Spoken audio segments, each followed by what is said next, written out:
Hello and welcome to the Old Man Orange podcast. I'm Spencer Scott Holmes. And I'm Ryan Dunigan. And today we have a returning special guest. Hey, what's up? This is Frank Gross, also known as F.T. Gross, famous author. Ooh. Glad to have you back. You actually just put a new book out for the next part of the Wolfgang series, didn't you? Chronicles? Yeah. Isn't it out in Definitely 5 days or a week? I mean, it might be out by the time this goes up. I'll probably try to put this up tomorrow, but... Inquisition? Yeah, no, it's out. It's been out for 2 weeks. It was out. It was actually out the day right before Castlevania second season there. So the 25th of October. Oh, man, I did not realize it's been out for that long. Well, I'm going to have to grab myself a copy right now, then. Well, you'll see an order coming in pretty darn soon. Yeah. Same thing here. So this one picking up right where the last one left off, take place a little bit of time afterwards, or? Yeah, it literally picks up right afterwards, right after the first book. But do not. You can read it without reading the first book. I made sure of that. So that's good. So if you're new to the series and you want to check out a pretty cool vampire hunting, slaying action story, it's definitely a good one, and it's about 3 times as long as the first one. So oh my gosh, a lot more punch, a lot more bang for your buck for sure. Well, plus I think that's smart to make it that someone could kind of jump into the second one and not be totally lost, because I think that's kind of a problem for a lot of, from anything from books to TV shows to comic books nowadays, is if you pick one up in the middle, it's there's no way you'll never figure out what is going on here, Yeah, for sure. Will you be doing anything with this one? Because I know the first one you almost put it out the audio version with yourself reading it. Will you be doing that with this book as well? Yeah, I don't think so, but I am looking at doing Audible on Amazon. So I haven't really looked into that yet, but it's definitely something worth checking out. I know because some folks have requested it, and I can understand because I do, with a lot of driving and stuff, and some people just don't have the time to read, especially with the size of this book. They could listen to it instead in segments. So, yeah. So, well, even reading the whole first book, that in itself, just reading it yourself and putting that on YouTube, that in itself is a huge task right there. So if this one's even longer, yeah. I'm not doing that.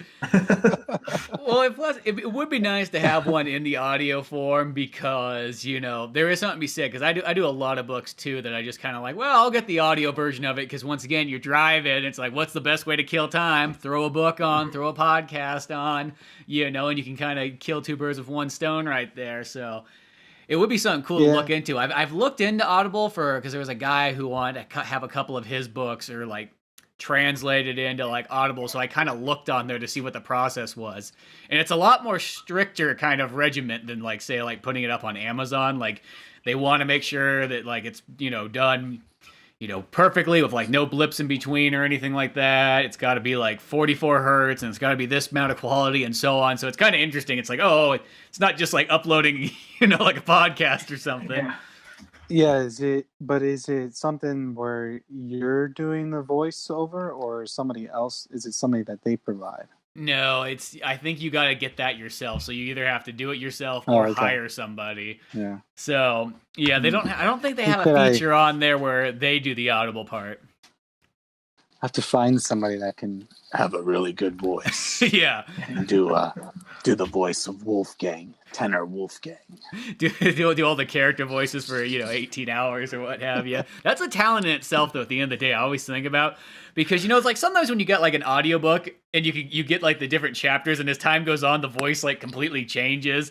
When somebody's kind of just doing it, especially when you get Audible or autobiography books. I remember Bruce Springsteen's one. It's the voice would be completely different on chapters. Just depends what kind of day Bruce had before he came in to do this.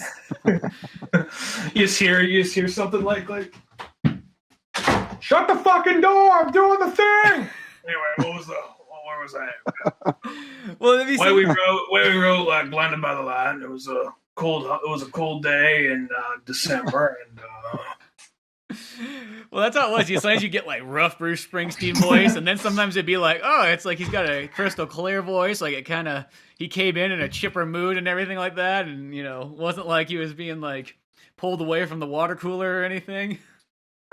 Yeah, I think when I did the chapter readings on YouTube for Wolfgang, I think I tried to be as consistent as I could, but I think there were some days where it's definitely different sounding audio going on, Yeah. So. Well, I remember it being pretty good. What I did, I heard most of it. I didn't hear all of it, but I heard most of what you had by that point when you came on our show. I do know that just some audiobooks, because sometimes they'll just do the thing where they'll read it and they kind of keep the same voice for no matter who it is. Maybe if it's a guy voicing a woman, maybe he just kind of softens his voice slightly. But what's always kind of awkward is I was listening to some of the I was riding with a girlfriend and she loves Harry Potter, and she had one of the Harry Potter audiobooks going on. And there's this dude reading, whenever he did like a girl's voice, he'd be like, "Oh, but Harry, what would we do?" It's just like, all right, you're kind of taking me out of the book here. Not gonna lie. What was his Ron voice? Ron was just like, I think Ron was like, "But Harry, what?" It was kind of like all the voices kind of sounded the same, except the girl voice. Like every girl could have been like, would have been Hermione or the old witch lady. Be like, "But Harry." Yeah. Very panicky, very like, "Oh no." Yeah, British woman. if I did one for Inquisition, there would definitely have to be different voice for humans and different voice for vampires for sure. Mm-hmm. Well, it can be the same. There's those cool books. I've never really got one of them, but you see them on like Audible and so on, where it's almost they get like an ensemble of like a crew, and they just have different voices. Like they have one for Dracula that I've always thought would be kind of cool to get. I almost want to say Tim Curry is in it, and so is what's his name from GoldenEye. I am invincible. What the fuck? Boris. Yeah, well, Boris. I know that's like probably for most people, it's like that's where you go to for that actor. I'm like, yeah, that's always where I go to for that actor. But I want to say like he was in it too, and a couple others. And I was like, oh, that sounds kind of cool. I forgot his name. Cisco really likes that dude. He was Nightcrawler. He was also in Reefer Madness. But yeah, it's his name's escaping me right now. Yeah. Is see if Christopher. Sorry, go ahead. Oh no, you go ahead. Go ahead. I actually already forgot what I was going to say. I was going to make a lame joke like, is he coming? But yeah, you go ahead. He's always coming. He's Alan. I wish it'd be cool to have Christopher Lee do some voiceover, right? Oh yeah, totally.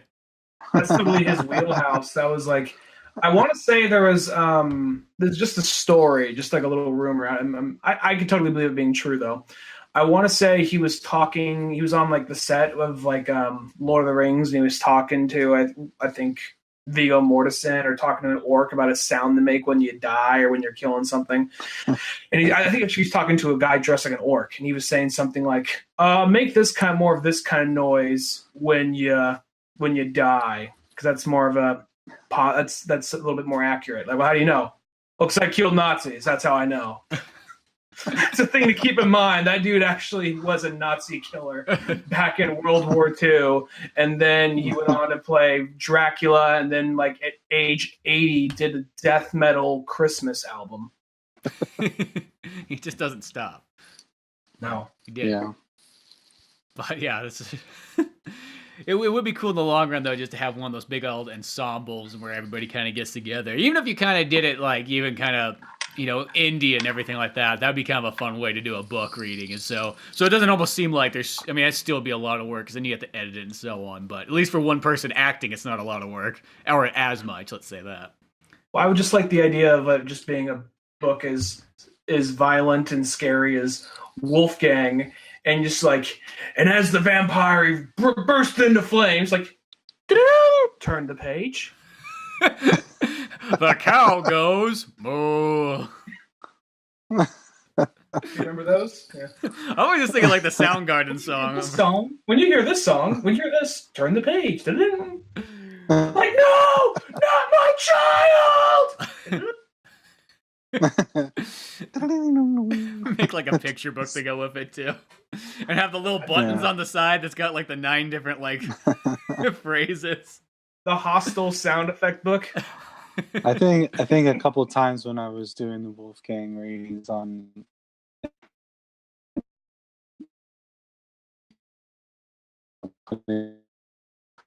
times and I started reading more, but there were some points I would be reading and then I'd stop and I'd be like, you hear me fiddling with the page. There's like this long pause. Okay, this is where I was.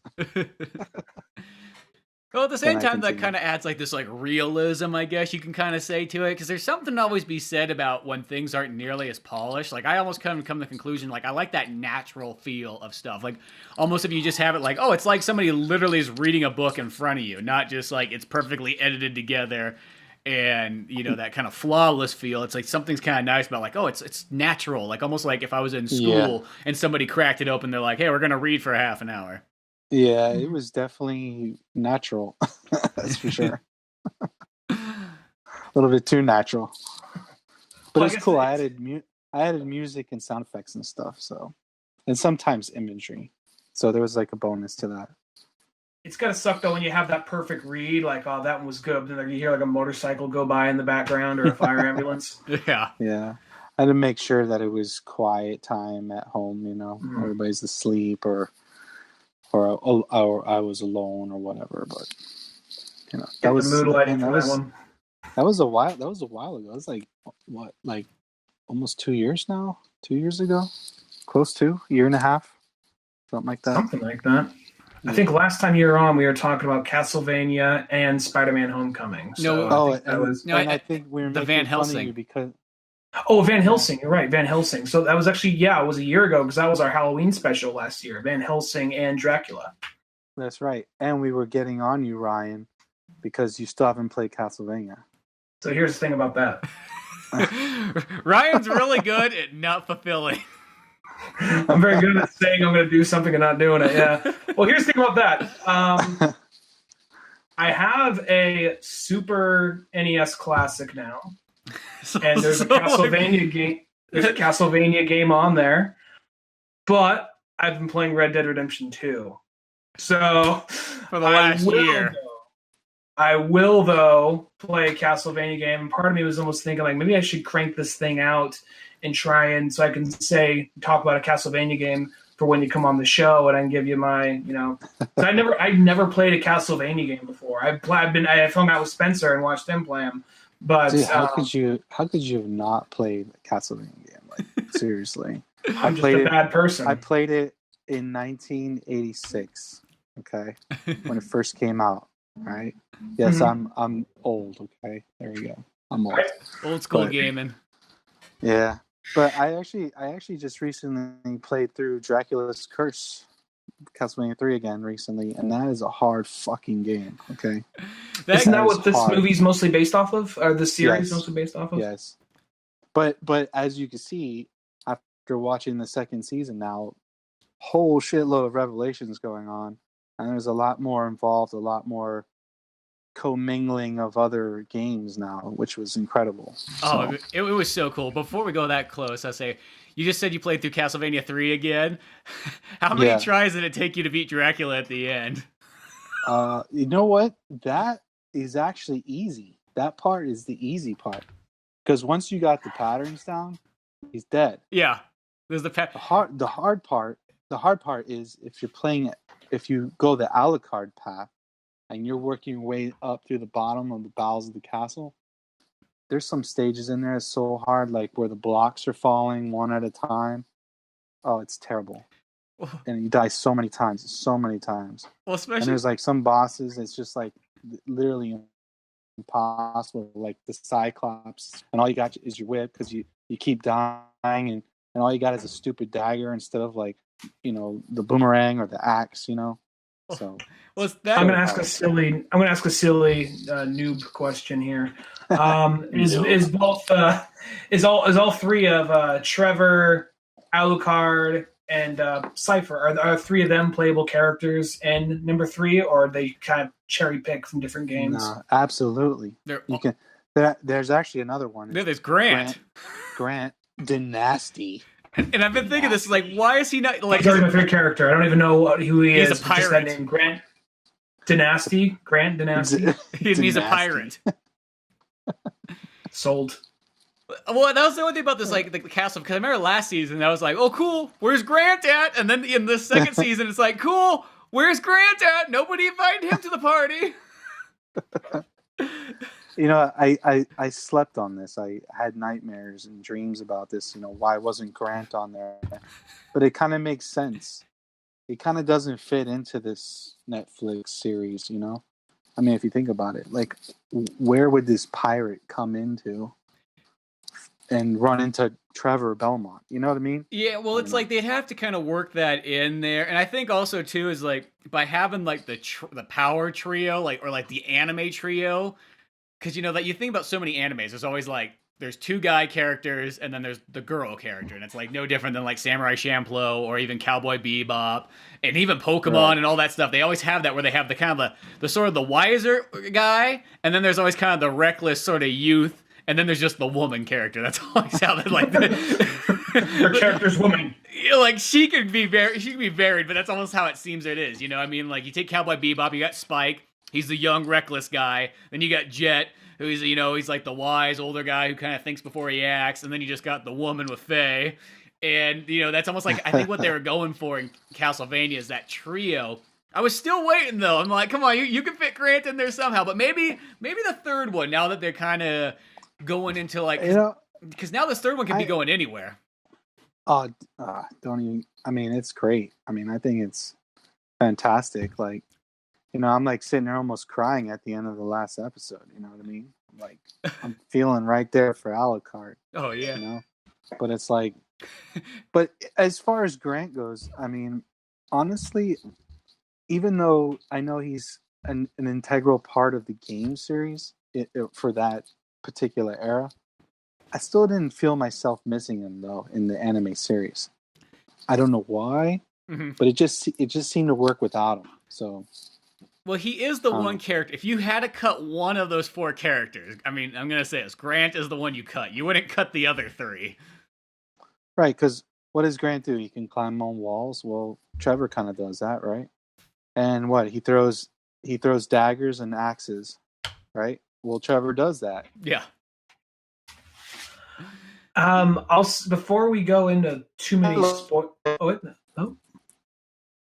sorry, got all staticky there for a second.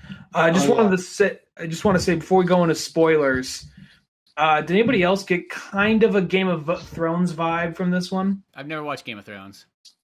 No, I didn't get a Game of Thrones vibe. The reason I say that is... Oh, go ahead.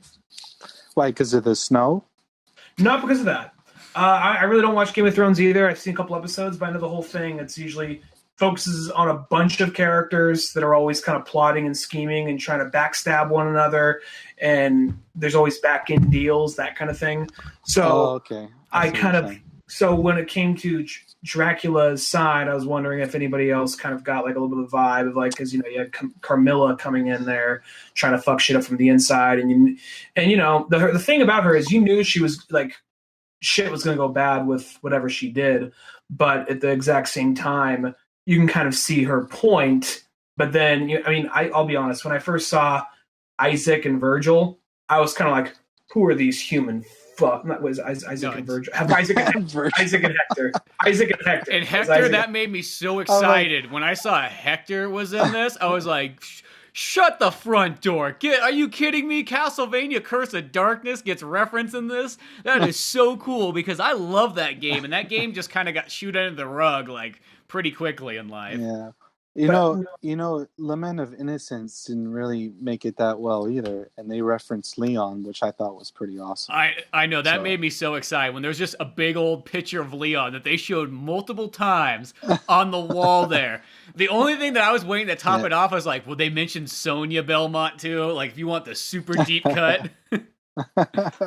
As I was watching this, I didn't know these references. I've heard a few of those names a few times from Spencer, so I'm watching this like, Spencer's probably loving that right now. Spencer would probably know what that is. But I was going to say, when Hector and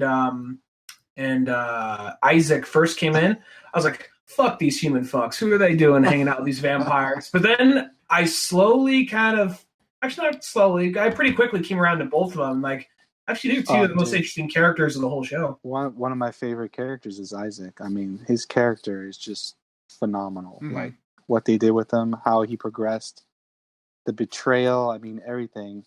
And then, at the end, he's like, fuck you all. I'm making my own goddamn army. I was like, yes. Yeah, that was totally awesome. I will say that they do make Hector, like, I don't remember this in the game where it's kind of like, they're like, he's like, they he's pushed like, him out. Yeah, they're like, he's like a boy child. He's like a man child who just creates puppy dogs. And so I'm like, yeah, right, dude. Hector's like leveling up and creating all kinds of weird, like, monster buddies to follow him around. Yeah. I can see. Go ahead. Sorry. No, go ahead. I was gonna say I can see him. I could see him being like beaten and kicked to the ground after what happens to him in season 3. So I could see by then he just kind of it becomes like almost like a Django Unchained kind of slave going against the master kind of story, at least for him. Yeah. Yeah. Well, so that leads me to some theories that I have that we can talk about later if you want. Sounds good to me. As far as like the Dark Priest Shaft, maybe, or Death, or what else? The love product of Trevor and Sypha being Richter, right? Or is that from Simon? No, that would be Simon would be next. Even though, no, it can't even be Simon because Simon's like 1600s. So there would have to be like a middle Belmont in there, or a couple middle Belmont. Just those one Belmonts that didn't do anything. There's always those generations. So Trevor was what, 14 or 15th century, right? 1400s. Hold on, I got the nifty little guide right here. That's if I can find 14 something, right? Yeah, and it's 1476. And then Simon was in the 1600s? Yeah, he's 1691. Oh, shit. But so who is in between that? Would be Christopher Belmont from the Game Boy games. Circle of the Moon? No, not the original Game Boy games. Castlevania Adventure and Adventure 2. Oh, okay. Gotcha. Or Belmont's Curse, I think. But that's still 100 years past this. So there's still a couple of Belmonts that don't amount to very much, I guess. They just run the local store. You're like, come on down to Belmont's. Got a discount on pickles. So then season 3 could also be a fast forward to in time, right? Well, that's what I kind of wonder. Is this show so accurate? Are they going to do the thing where they just go like, you know what, we're just going to jump 200 years to Simon or something like that? Or are they going to try to do the thing where maybe they go, well, we like our characters so much, maybe we'll kind of pull stuff from other Castlevanias closer to this time frame. And I'm not too sure if they might try that. Now, do you think they would get ridiculed for that?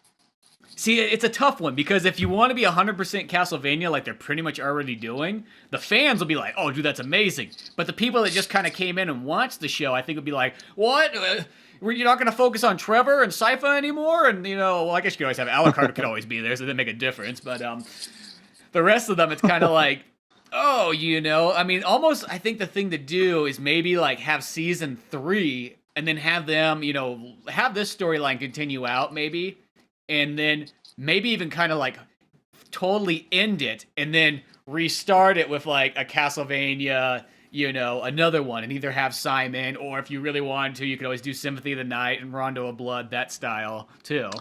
Right. So, and as far as the game mechanic or game storyline goes, right? Dracula comes back every 100 years, right? Mm-hmm. Somehow the curse comes back, whatever. We know Hector his mission in his game was to foil the plans of Isaac, right? To restore Dracula coming back or something like that. I don't remember the story exactly, but yeah, it was like Isaac versus Hector, and then at some point I think Trevor intervened in there during the game. Yeah, he does come. Anyway. He's got that kind of like outfit where I almost felt like I think he had like an eye patch or something like that. They gave him a little bit kind of like a very intense looking like costume, but it was cool still at the same time. Well, so like I said, there could be so many angles that they do with in season 3, and if they do a season 4, you know, who knows? I mean, are they going to fast forward time? Are they going to pick up right from? The thing is, if they stay with Trevor and Sypha, what are they going to focus on? Because they've already destroyed Dracula, right? Oh, spoiler alert, right? Thank you. Wait, I didn't get that part. Just in case you've never played a Castlevania game, at some point Dracula gets destroyed. Just Here's a question for the uninitiated, for me, from the uninitiated. When there's that scene where they finally get into the castle, and there's all those different vampires there. You got vampires from look like they're from all over the world. Yeah. Are those like particular characters or different bosses from previous games? Like, oh, let's throw an Arabian vampire, let's throw in a Chinese vampire. No, I think they did that for just to be up with the times right now, you know, to be politically correct, I guess. I don't know. Yeah, just to show that Dracula, he's like, I'm down with all nations. Yeah, pretty much. And it, you know, technically Castlevania is set in our world, our time. So they're following, you know, Romania and Transylvania and, you know, Europe and all these different countries and stuff. So why not bring in those other countries into the fold, right? I thought the generals were pretty cool. Like, some of them had pretty, you know, there was only a couple that had any kind of personality to show that they focused on. The others were just kind of like mute, like, How about the Viking guy? I'm gonna rip your head off. Oh, he was great, you know. God, what was his name? Godbrand. Yeah, is he a character from the games? I don't remember. No, I don't think he was in anything. Wasn't there if he was a small boss? Maybe. I just love that line. It's like, Godbrand, you never met anything you didn't try to kill, fuck, or make a boat out of. He says, I'm a Viking. I make boats out of things. And I love that it was played by the Russian guy from like Armageddon or whatever, and also John Wick. He's in that. And the funny thing is that they technically can't, you know, go over running water, yet he's a Viking riding on ships and shit. I thought that was great too, and yeah, just all the characters and so on. But it makes me so happy that they went with this kind of Curse of Dark. Like, that's almost like equivalent of making a Castlevania 64 movie, you know, something that here's the game that you would not think that they would be taken from, and they go for that, and they just go the distance with it. They just do it so accurate. It's like, really, as far as like a video game adaptation goes, like, I'm not too sure if I've ever seen something that was nearly as accurate as this Castlevania one is. Yeah, you know what's funny is I saw the trailer when it first came out for the second season, and he's like, you could hear Dracula, and he's like, my generals, blah blah blah blah, right? Mm-hmm. And I didn't think nothing of it, you know. But then I'm sitting there, we start watching it, and I'm like, he's like, Hector, Isaac. I'm like, what?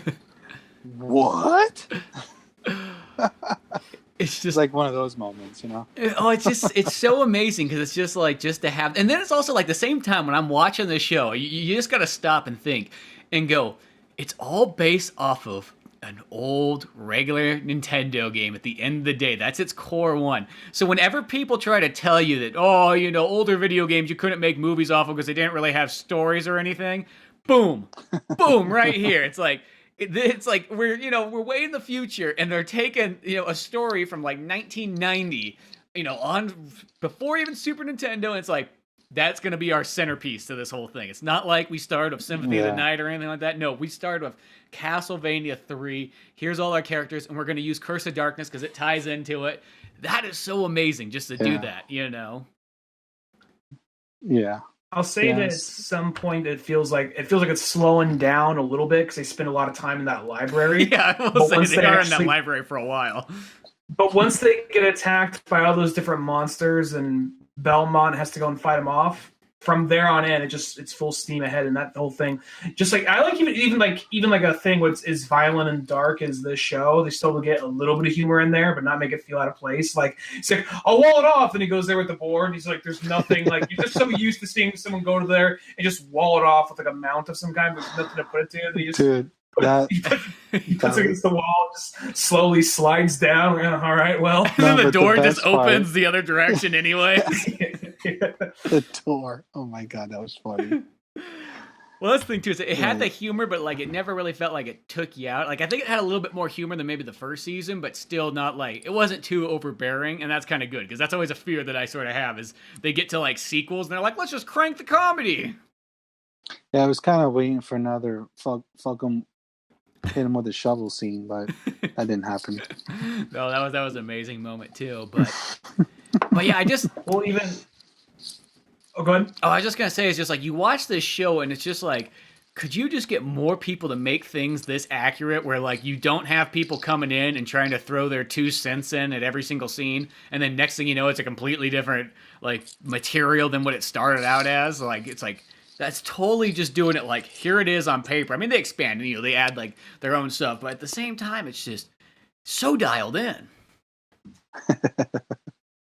Yeah, I mean, it's probably one of the best video game adaptations, right? Yeah. To any kind of like movie or TV show or animation. I mean, it's pretty spot on, right? Yeah. Not like Simon Belmont from that From Captain N. Captain N. Captain. Hey guys, Yeah. how you doing? I'm Simon Belmont.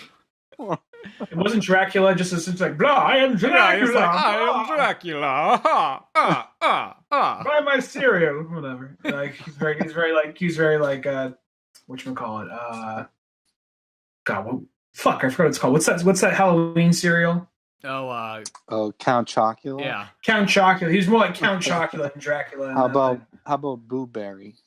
Boo Berry. I remember like being in 3rd grade and there was like I was over spending the night at a friend's house and his dad was all like, "Hey, you guys want to get some cereal?" And they're like, "Oh yeah, sure." He's like, "If you buy fucking Boo Berry, you are not allowed back in this house." I don't know. Like, it was probably the 90s, so he probably was like, you know, like, oh, some gays coming in with their Boo Berries.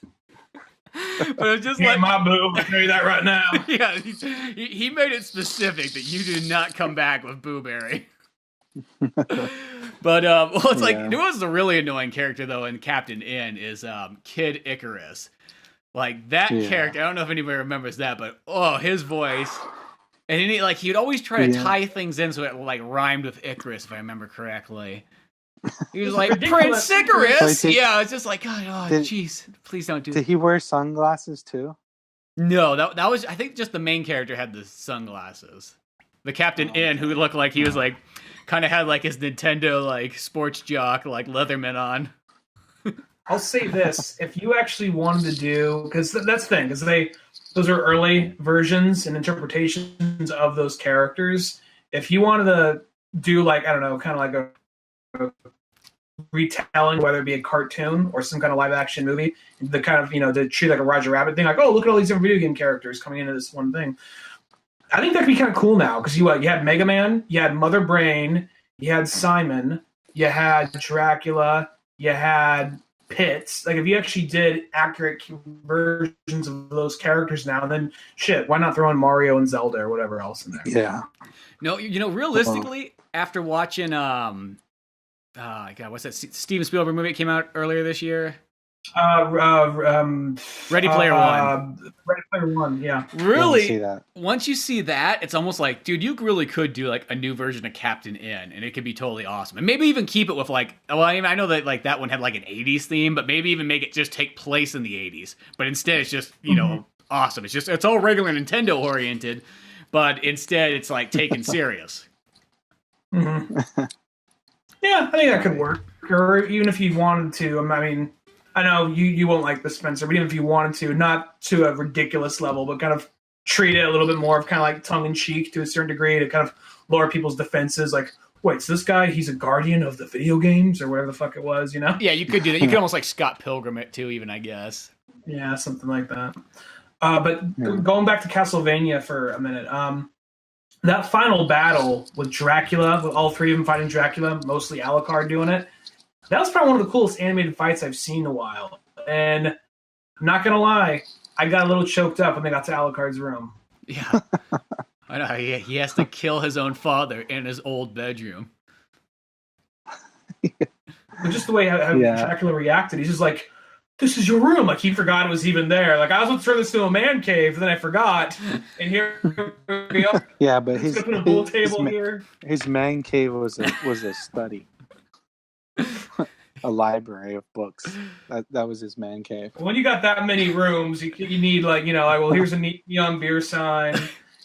Here's the bumper pool table. We're gonna have a basketball little hoop right here. Well, I like how Dracula just leaves a bunch of broken glass on the floor in his man cave, so that like somebody comes in like, oh man, I took my shoes off inside. I thought that was one of the rules. I didn't know you were gonna leave a bunch of broken glass everywhere. Oh man, it was a good fight scene. Pretty amazing. Now, here's a theory.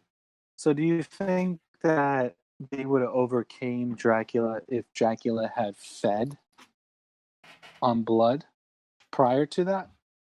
Yeah, well, because they do kind of make it out that Dracula's weaker. Right.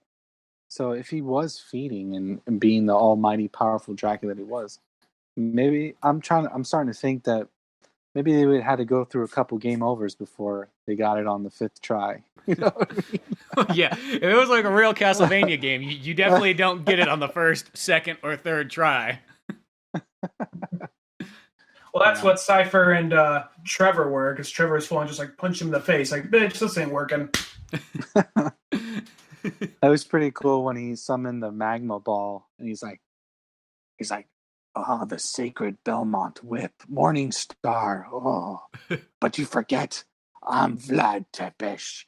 Blah blah blah. Is the magma balls going to move in the game? Yeah, he does that. Mm-hmm. He shoots those at you. Mm-hmm. They can be a pain. That you got to memorize the patterns. Shoots them high, shoots them low. Don't forget, it's 2D, so it's side-scrolling. It's not 3D or anything like that. So you got all those jump. I remember just being so excited when I beat Castlevania 3 and I beat Dracula, because I remember I only had that quarter health because it was stupid towards the end. You get the points where every enemy, doesn't matter, like a bat will run into you and it does quarter damage, and it's just like, oh my gosh, this is so terrible. And I had to beat Dracula on a quarter health, so that means I couldn't get hit once. And it was like, those were those moments where you're like, man, I should have probably recorded that afterwards, but whatever. Yeah. Just that. Well, that going back to when I was saying that I was playing Dracula 3 again, and not even getting to Dracula, but some of those stages before, it was so bad because, like you said, you get hit, you lose a quarter of your life, and so now you got to get to the end boss of whatever stage it is that you're trying to get, climbing upstairs, jumping over. I know what it is. It's where you're in the river and it's the waterfalls and the fish monster guys are coming up, and you got ravens swooping down and hitting you. Yep. So if any of them hit you, whether it's a fireball, a fishman, a raven, or a Medusa head, right? The worst. Quarter damage. So by the time you get to the end, and I know what stage it is when you're fighting the doppelganger, you're fighting yourself. Mm-hmm. It's a stage right before the stage where you take on Dracula. And that's a hard fight because you're sitting there trying to figure out what are you going you're fighting your doppelganger who's got a whip and he's got all the attacks and attachments that you have. So now you're like, and again, it's 2D. It's the same jump pattern style, and you got to jump over yourself, and it's like duck, and you're trying to do this without getting hit one time. So try imagine that. Oh, that's some dedication right there.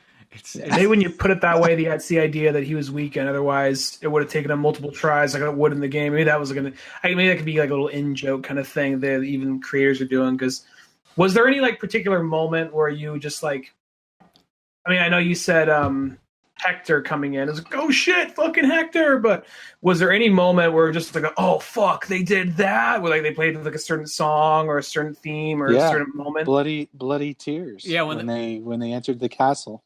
Yep. And that was just awesome. It's just that to me, it's just you're throwing real video games music into there too. Oh, so cool. Is that when they're killing that whole group of multicultural, politically correct vampires? Yeah. And that's the only criticism I have. All that shit went down in one episode. It's you have all this buildup of the generals and this plot design happening, whatever. And then they're like, all right, Castlevania's right there. We're just gonna elevate her up on a pillar of ice, and we're gonna walk right into that castle. It's like, are you ready? I'm ready. Let's go. It's just like, what? Okay. Where the castle's the whole game usually.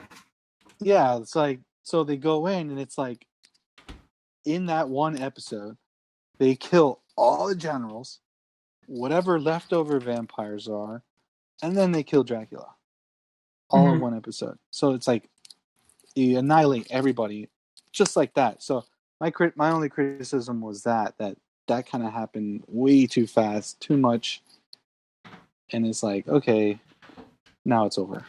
Little less time in the library, a little bit more time in the castle. I was gonna say it's that there's like those 3 episodes where they're all hanging out at the library for so long that I feel like that could have probably just been like the library could have been 1 episode almost, and then they could have they should have been it would have been kind of neat to see them explore the castle more. I feel like, you know, and really have that Castlevania feel of working your way totally through, instead of just at the very end being like, okay, Alucard, we'll leave you to clean this place up, and yeah, by the way, you can clean my house too while you're at it. I'm out of here. When I come back in 6 months, it better be looking renovated. I might have renters coming by, so. And believe it or not, I actually had more of that Castlevania exploration feeling from the first season when he was going into the catacombs to look for Sypho. Yeah. And then when he kept falling down and swinging on the gears and stuff, when they found Alucard. Oh yeah, and had that like Castlevania 4 feel. Yeah, that totally was like more of like the Castlevania ambiance going on there, you know. Mm-hmm. But I mean, kudos to them, and they had to develop a story. There had to be story because it couldn't just be death kill. You know, there had to be some kind of story going on there to keep people interested. You know, people always say you can't just have death kill, but since I've never really, I always want to see somebody just try it. Like, no, just do the TV show that all it is death kill. I just want to know, you know what I mean? It's just like, what's that like for 10 episodes straight? You know, I've seen some kung fu movies that are almost like that, and I thought that was pretty sweet. It's close to when we got to this crank. Yeah. Yeah. To it, I guess. Well, I you know, my first book, Wolfgang, it's kind of, I'm not going to say criticized for it, but, you know, I did get, you know, a lot of people say, oh, that was like a lot of action going on there, not a lot of backstory or whatever. But I did that on purposely, you know. But in this next one, Inquisition, is more backstory, more development, that sort of thing. So I did experiment with telling a story through action and then telling a story with development and all that stuff. Well, to be fair about the first Wolfgang book, I got more of the sense of like, not like it was just a bunch of action. I got more of the sense like this poor guy is so overwhelmed and just fallen into one shitty scenario after another. As soon as he thinks he's done fighting the werewolf or whatever, he falls into the swamp and fights like these like, I think were they didn't he fight some kind of lizard or like amphibious kind of creature at some point?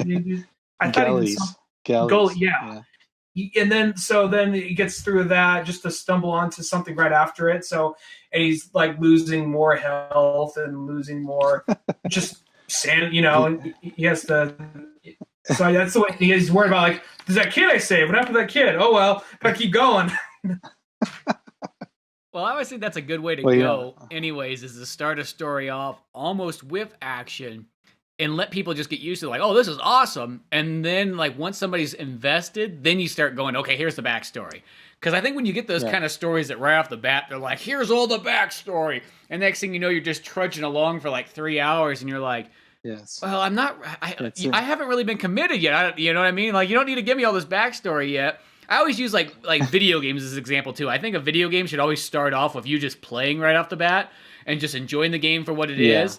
Let you kind of get those, because you know, you just bought a game, you're like, I just want to see what it plays like, I want to see how it's like, and just kind of play with it, get the action going. Or another example is like a 007 movie. It just starts you off in the action. You have no idea what's going on, but it's awesome. And then after that part's kind of over, now you're like, oh, okay, I got my action, and now I'm kind of ready. I want to see more about like what's the in-depth story going on here. Right.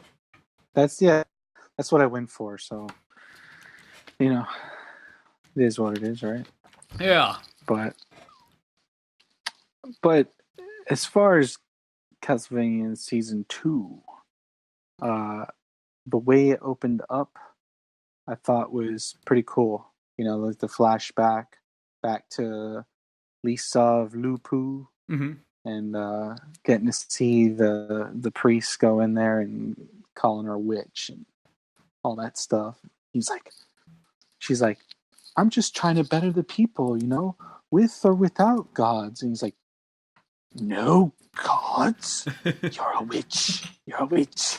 I was like, oh, damn. Start like flipping over all our stuff. like, There's just guys in the background just breaking. Like almost like, yeah, I signed up to be like, you know, part of the Catholic organization just because we get to go around breaking shit. It's a nice broom store you have here. It'd be a shame if some dark magic shit was going on. Snap. Oh, I'm sorry. Was that your ride home? He's like, it's moving on its own. Black magic. I do like how she just kind of like, look, guys, look. I get you don't like science, your religion, so I get that. But you realize my husband's gonna fuck up this whole town, okay? I just got him to chill out. We just couples therapy. Everything's good now. Just seeing the world. We're just taking some time apart. But if he comes back and finds me tied to a fucking stake, he is gonna fucking lose it. Don't care. She's a witch. I like how like they resurrect the priest for a moment, like towards that ending fight, just so he can pretty much turn the water or the river around there into holy water, and then he just ends up burning in it as it happens. Yeah, thought that was amazing. Yeah, I didn't understand it though, right? Because if you're dead, right, and you come back as wouldn't you be like an unholy priest if you came back as a dead priest? Me broke even. Yeah, it was a little bit of the middle ground.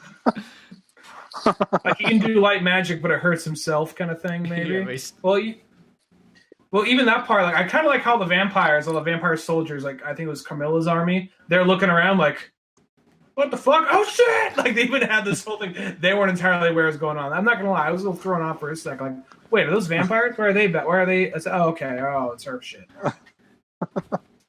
Dude, that kind of was like a little bit of Lord of the Rings stuff going on. When you say, didn't they look like the elves from Lord of the Rings, right? Yeah, they totally had the elf armor going on. Right, and they didn't talk at all. They're like, we are silent, but we are gonna fuck you up. We have our catapult bridge makers. Yeah, exactly. Those are kind of cool. Ballistas. It's like, oh wow, that's a neat invention right there.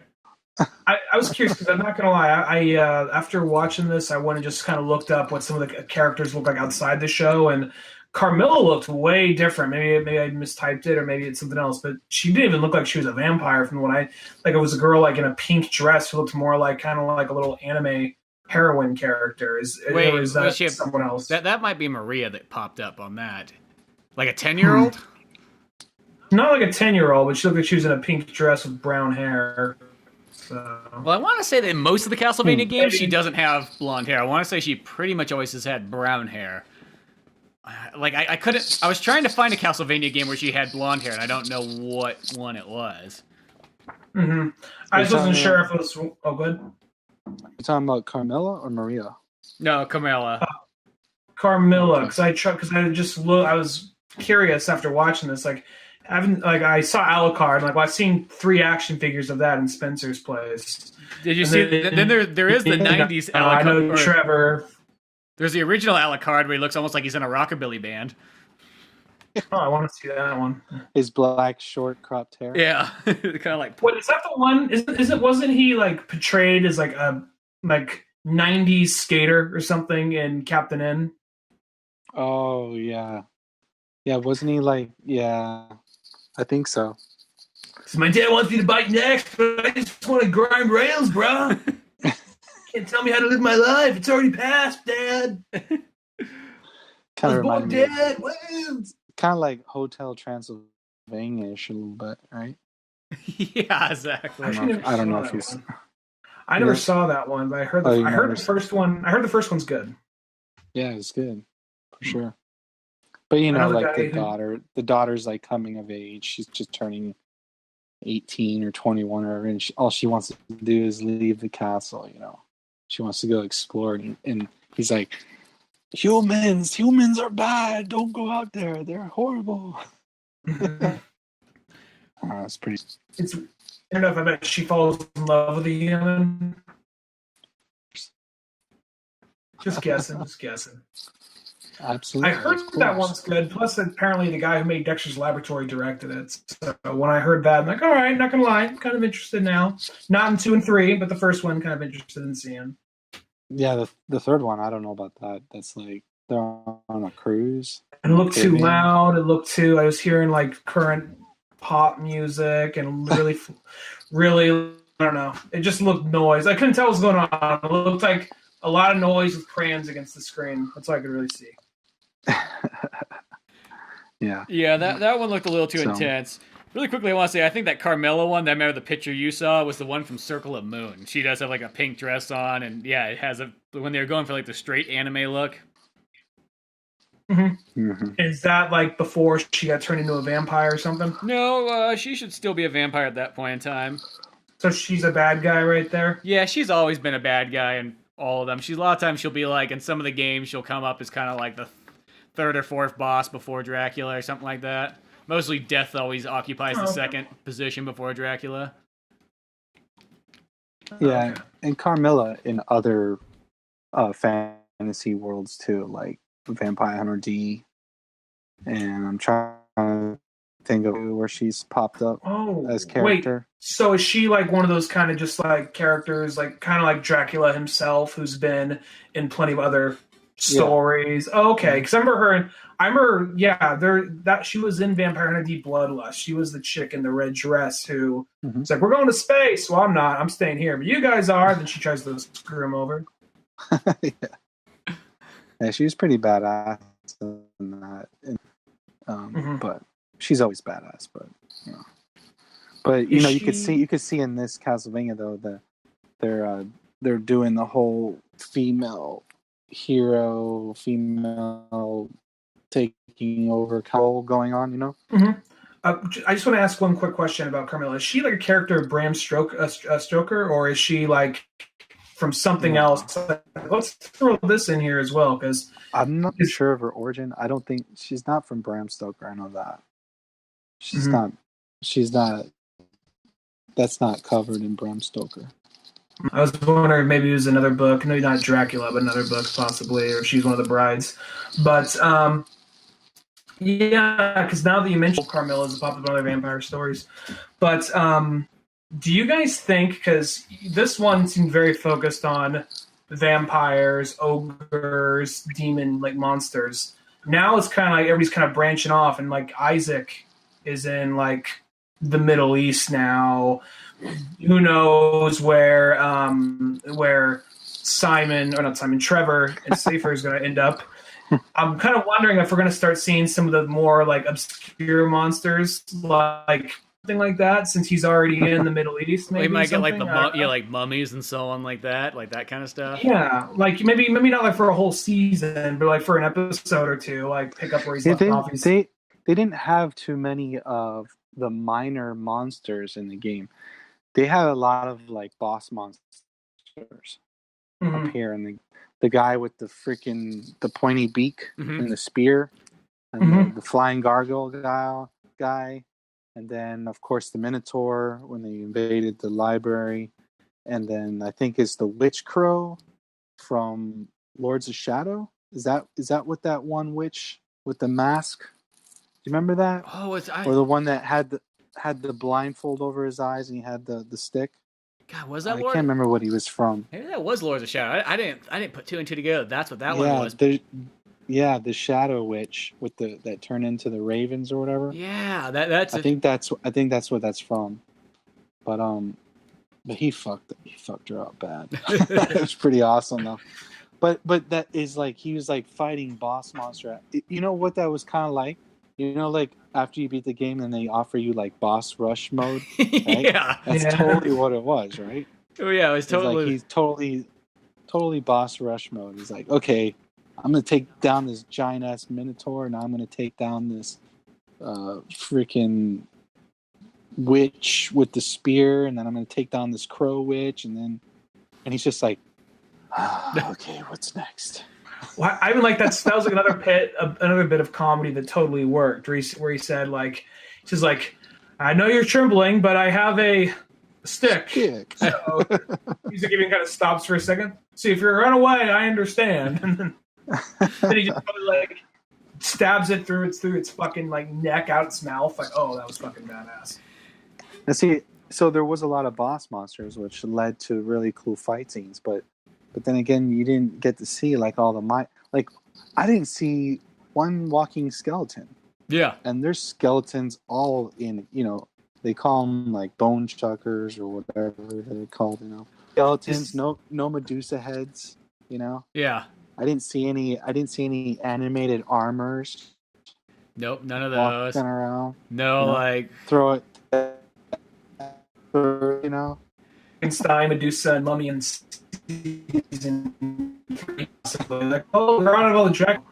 Heck, maybe that's why they didn't drop Hector off here in the middle of Middle East. Yeah, I like to have. Yes, mummies for sure. Yeah. I love how Dracula's like, I'm going to send you somewhere safe. He just drops off in the middle of the desert. Like, geez, could you have picked a worse place to send somebody? Yeah, especially after Isaac is telling Hector about how it was always hot where he was from, so he likes it cold now. Dracula sent him right. It's like, I thought it was pretty funny. I was like, damn. He thinks the world of me. He won't be too picky. Boom. He's got dark skin. He'll handle it. What? I'm gonna put him somewhere where he's familiar with. It's the last place he wants to go. Yeah, exactly. I do love that part where Isaac's just sitting there. He's just like, you know what? I just want to share this water. I was like, no, you can't share it. You're like, we're doing this. Okay, and he could have just killed him. He's like, no, you guys are how we're doing it now. You see the one guy zombie meets all the form, he just has this look of regret on his face, like, come on, we got more to find, bitch. Dude, I mean, like Isaac's one attack with the spikes. Holy shit, that was some good stuff, man. Some good gore, some good horror right there. I thought that was a nice touch to the whole show. Question where Godbreed went. He's like, what happened to him? Oh, right. He just kind of like vanished, and they're like, oh well. Kind of says it's Dracula in a way, like kind of saying it without saying it, but he's like, you know what I mean? Like, betray you, I would kill them, and you would not even know about it. Look, I'm reading between the lines here. Okay, don't tell me. Yeah, I know. I remember that too. I was like, yeah. At that point, though, Dracula's like, yeah, whatever. I don't give a shit. I'm somber right now. I'm suffering inside, And I kind of sided with Godbrand though when he's like he wants to kill all the humans, and what are we gonna drink? What are we gonna eat? And I'm like, yeah, what are they gonna eat? And he's like, blood. I don't want to eat that. That shit. It gives me the shit. But I was totally on Godbrand's side when it came to, eradicating all humans. At least they could have saved some, made some pens out of them, whatever, and they could still feast off of human blood. Because really, the majority of vampires' power in the lore is, the real power comes from human blood, not animal blood. So yeah, animal blood just kind of holds you over for, It's almost like if you're on a vacation and you just happen to, that's all they had, like the 7-Eleven with some animal blood. You live off what you can get. Or when you're crossing a giant sea and you're on a ship for a couple days. Yeah. You can't eat the crew members because then who's gonna sail the ship, right? I'm referencing Dracula here. Yep. But, so you eat rats, right? Whatever. Or if you want to be like Brad Pitt in Interview with a Vampire, where like he just doesn't want to eat, he just keeps eating people's animals instead, or sucking their blood and stuff instead. Poodles, Yeah. chickens, rats. Yeah, But it's all good. in season 3, what could be another cool one they could do for like like an episode or two, or you just have like almost a flashback scene to like, since they already referenced Leon Belmont, it could be one of those weird ones where like Trevor like maybe at like one point like sits back and goes, "Oh, let me tell you the story of like how this whip came to be," or whatever, and they can go over like the origin of Leon Belmont and how that kind of started, and maybe they find some, maybe like even Alucard finds a book that kind of that has all this information. He's the one that reads it. That sounds more likely than Trevor explaining it. Right. Trevor explaining it would be like some drunken ramble of like how like his family came to be. But if Alucard found a book that had it documenting it, then you could probably make it almost much more like serious kind of story. But I think that would just be cool in itself, and that could cover a couple episodes really, or even just one episode too, just a nice full episode. Because explaining how that whip came to be is an amazing story. It's like when you figure that out in that game, and it's like what you have to do to get that whip to be what it is so it can kill these monsters. That's an awesome story that almost doesn't even need to be spoiled. It's that cool. Right. Yeah. And that was in Lament of Innocence, right? Uh-huh. When the story? Yeah. So like the first PS2 one. Yes. Amazing game. I mean, so good. That's by far my favorite one of of all of them. Of the 3D ones, or all of them in general. Yes. No, I would say in general. I mean, I really gravitated towards that one. That was a really good one. Good soundtrack. Oh yeah. It was good narrations and all that stuff. Was Hector the main character of the PS2 one? No, that's the second one, Curse of Darkness. Yeah. Mm-hmm. So Leon Belmont, the guy who was on the wall, that's the guy in the first PS2 one. Oh, okay. And do you think they're going to do something to bring around to like make Hector join Trevor and all them, or do you think they're going to just, or where were you playing as the bad guy in that one? There's no telling what they're going to do. Mm-hmm. I mean, they kind of left it wide open. Bunch of teasers. Cliffhangers, and it's like you got 4 different stories going on at one time. You got Isaac's story, you have Hector's story and Camilla, you got Trevor and Sypha, and then you have Alucard, and they're all going in like 4 different feelings and 4 different directions, and it's like holy shit, they kind of left it wide open to where they could literally do anything they want, which is kind of cool. Yeah. No, but I would bet though that Hector will probably join Trevor and Sypha in the next one, because really I think it's leaning to is Carmela's going to be the big boss of season 3, and that's what they're all going to have to go like against and fight. Because I don't think it's one of those ones that ends off. I don't think Trevor and Sypha really have too much of an idea that like, oh yeah, by the way, you know who's still out there. It could be like a 3-way war. It could be Carmela versus Isaac versus Trevor and Sypha. Yeah, I think that's probably what's going to go for. And then just cut back to Alucard, like dusting his new... Okay, all this war and carnage. I almost kind of feel that Hector kind of looks at Dracula like a dad in a way. Because when Carmela tells him, oh no, he's dead. We saw through the mirror, the magic mirror. He died, And the look on his face is like defeat, I think since he's a Devil Forge master, and somehow the whole Dark Priest shaft from Symphony of the Night, I know it's a big jump in time, but that whole thing was they wanted to resurrect Dracula, right? So maybe they're going to do that where Dracula comes back, because you can't really have Castlevania without Dracula, Oh yeah. Or can you? Well, so maybe he's going to come back in some way or another, some form. There's always a few Castlevanias out there that don't have Dracula in it, like Lament of Innocence doesn't have a Dracula, and even technically the End does, but Lords of Shadow doesn't either. I know that's like its own spin-off type game, but still.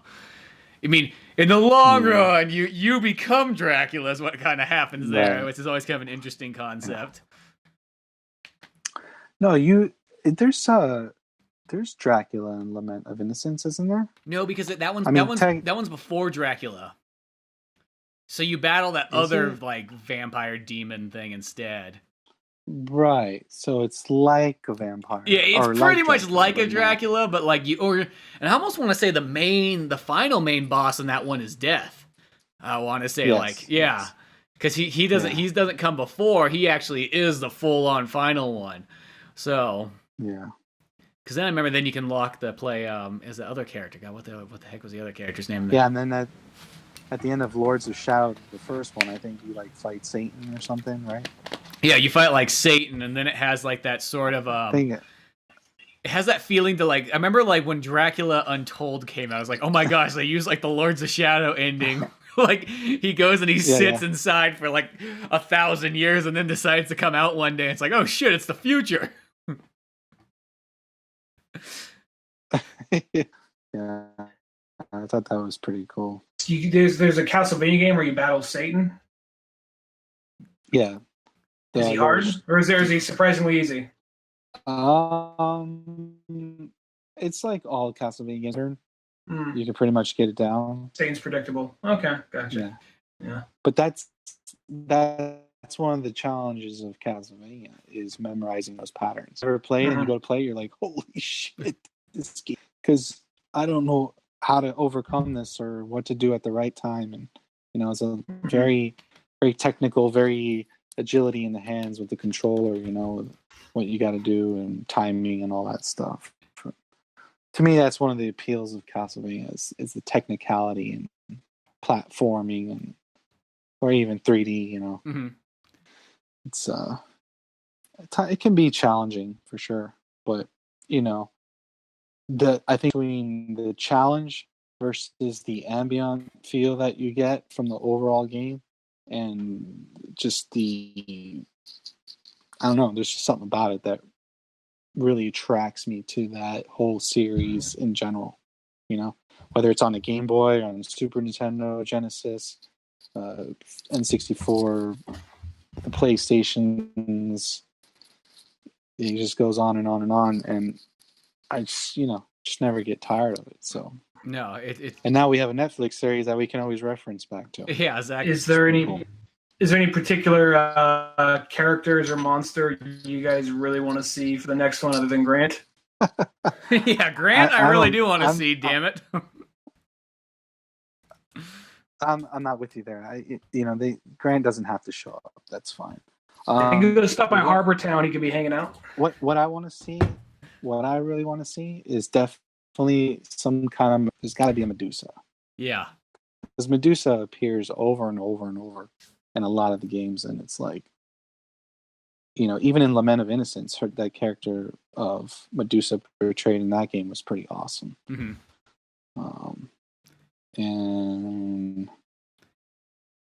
I don't know. What else? What do you want to see, Spence? Well, it's like, do they go because I know this is always one of those ones, I think if somebody doesn't know what Castlevania is, because, originally Castlevania was almost like, hey, let's just take all the cool horror movies and kind of combine them together in one thing. And that's sort of like what Castlevania is. But I feel like if you try to, for some people, I don't know if it throws them off, if like you threw in like Frankenstein's monster and you threw in like the Mummy and you threw in kind of like, Creature from the Black Lagoon type looking creatures.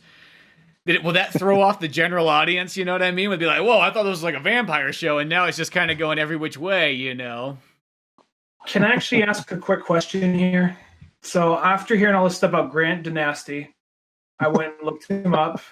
Now I see a couple pictures of like what I kind of assumed. I'm like, yeah, you know what? It may not make sense in the long scheme of it, but I want to see that character in there. Then I see this thing that looks like Voldo from Soul Calibur fucked Tim Burton, and I don't know what the fuck to think. Okay, it says Grand Dynasty Judgment. Yeah, like, what? I don't even see the connection. What the fuck is that? That's Castlevania Judgment. Is the fighting game Castlevania game that sounds like the greatest idea known to mankind. And here's the thing: it's still kind of a fun game. It's a simple fighting game, but it's still fun.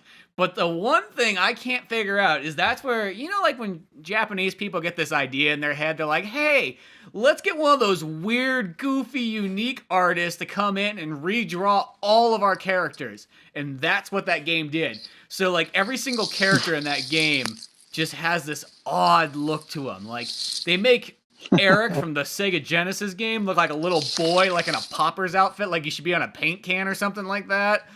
It's like Maria at least looks normal, I feel, but like, God, that game, like, it's a cool game, but it's like, why did you have to put this weird artwork on every single one? Yeah, and Grant looks... He looks nothing like the guy I see in this other picture. Yeah, they made him, like, and then they do the thing, too, where, like, Trevor's got, like, 1,000 belt buckles around, like, his arms and legs, and, oh, this is the one he's got the eye patch in. Maybe that's what I'm getting confused with, And then it's like, yeah, like Carmilla, they just kind of make her almost have like a succubus kind of look. And then Sypha's got weird looking armor. And of course, Simon Belmont's just got like a vest on, like he's in Kingdom Hearts, of like his chest exposed, like, and he's got little shorts on, like, yo, what's up, guys? He's looking like, he looks like he's gonna... Sorry, go ahead. Shorts in that? He's wearing shorts in that game? Yeah, shorts and tall boots. I played that game. It's been a while, but I don't remember. I pre-ordered that game. I was that one guy that showed up there to come pick up my pre-order copy of Castlevania Judgment. This particular version of Grant looks like he's on his way to a Marilyn Manson concert, but he got like, he like decided to cosplay as a mummy on the way there. Yeah, I mean, like, the only characters that look kind of fine is Maria doesn't look too bad. I mean, she's still overly dressed. Shanoa actually looks kind of cool, even though she doesn't look like how she does in the game. And then Alucard doesn't look so bad either. He doesn't look as cool as he should be, but... Yeah, that's the one thing, is that game had just that thing where it's like, no, you should have just dressed... Like, the thing, too, is you can't even unlock normal costumes for the characters. You have to... I don't know if that artist got, like, some kind of rights. Like, no, everybody has to see my artwork. But... Whoever that guy was should not be allowed to draw other people's stuff. That's all I have to say. It's not that he's a bad artist, but get him away from other people's work. He looks like he might even be sort of like a Final Fantasy villain, sort of. Yeah, it has sort of like almost like a gothic Final Fantasy kind of look. I don't know. Kind of like, like very feminine kind of vibe to it. Yeah, like everything sort of... Like this, he definitely listens to the used. Well, there's some Castlevania games, like, Frank, did you get that new pack of Castlevania that came out? It was on PS4, but it had Rondo of Blood and Symphony of the Night in it, because, you can never own too many copies of Symphony of the Night. All right, you can never have too many copies of the same damn game, right? Funny story, I actually got the Dracula X remake on the PSP way back when. Mm-hmm. I got that one too. They redid... And it's basically that release, but on the PS4, right? It doesn't but have it's not the remake though. No, it only has Rondo of Blood, the original '93 version, and then just Symphony of the Night. Right. So you don't get the remake 2.5D Rondo of Blood. Right. I thought that remake was pretty cool. I like that. And the soundtrack was really good too. Well, I remember I was so excited when that pack came out. Like, I literally bought a PSP just because of that game. And it was like, you get that, and you get Symphony of the Night to take around portable, and you had to go find it in the castle. Right, but you couldn't even play Symphony of the Night until you found the item that lets you unlock the game. Yeah, which I thought was pretty cool. I thought that was neat, too, because that's like one of those kind of features you don't really see anymore in games, but it's like, oh, that's kind of cool. But the main reason I bought that PlayStation 4 one, it's like, because I really didn't need Symphony of the Night again, because I technically have it on Xbox 360 and Xbox One, as well as Sega Saturn and PlayStation and PSP. But, once again, you can never have too many copies of a really good game. But I just wanted to kind of have Rondo of Blood on a console. So I was like, you know what? I wouldn't mind having that. Right. I wouldn't mind getting it for that, just so I can listen to it in stereo and surround sound. Yeah. On a big screen. No, yeah, that in itself was pretty. Symphony of the Night soundtrack is amazing. So, plus my favorite part about that game, or not Symphony, but necessarily Rondo, is I love playing as Maria in that game because she has the coolest attacks. She literally throws doves, and then she's got special abilities of cats and dragons and all that kind of stuff. Yeah. Got a random question here regarding Castlevania characters. I just saw, cause I was about to click off this thing, and I just saw the action figures. Like, oh, Spencer has an action figure. And I saw one of Succubus. Is Succubus a full-on character, or is that just like one of the random bad guys just kill thousands of? Yeah, I think it's just a random monster. I don't think it's like a boss monster. Like a redhead chick with bat wings. The one that there is for the action figure is the boss version that's in Symphony of the Night, when Alucard finds his mother tied up, burned at the stake, but then it turns out it's just a succubus, and you battle her. Yeah. That's what it is. But I always thought that was the most goofiest one. It's like, you make 4 action figures for Symphony of the Night, and one of them succubus? Like, really? Like, that was the one? You know, I mean, that seems like, okay, like, if I was going to get the whole collection, yeah. But it's like, that is clearly the last action figure I'm getting out of that group. I rather would have Dracula.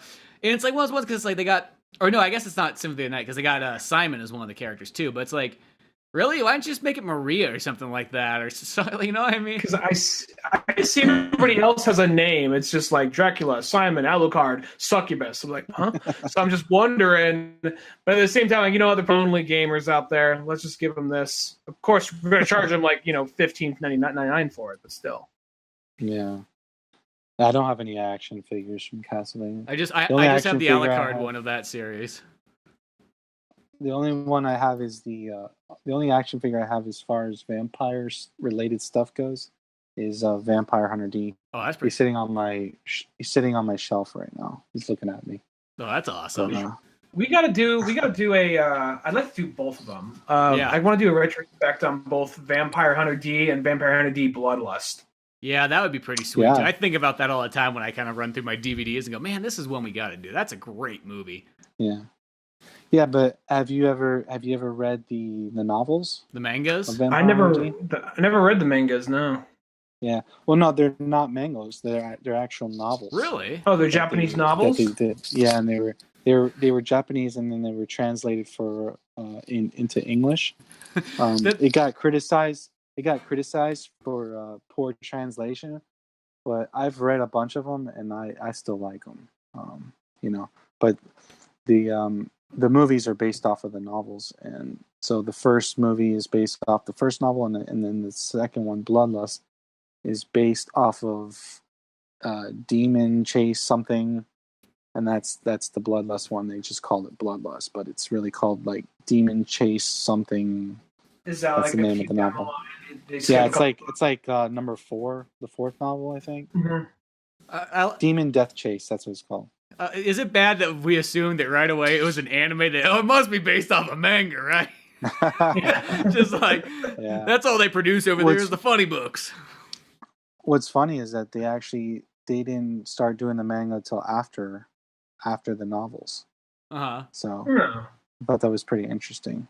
I'm gonna check those ones. I want to look these up now. I bet by now they probably actually have a more accurate translation. I bet because back then, you're like, I don't fucking know. This kid who took like Japanese 101, the translation book, just went to town on it. Rights were cheap. We threw it out there. Someone's gonna fucking buy it. I bet now though they probably actually have like here's a more accurate version of it. I wouldn't mind reading that actually because I haven't seen the original movie in a long time. I used to have it. I don't know what happened. God, that movie. I don't know if it's as expensive as it used to be, but it used to be so expensive to get a DVD copy of that.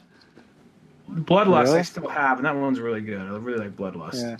What's funny is the difference in voices in Vampire Hunter D from the first movie to the second movie. In the second movie, his voice is like more like dark, suave, like But in the first one, it's like the voiceover, the English voiceover is like, "So Dan, this is what's going on.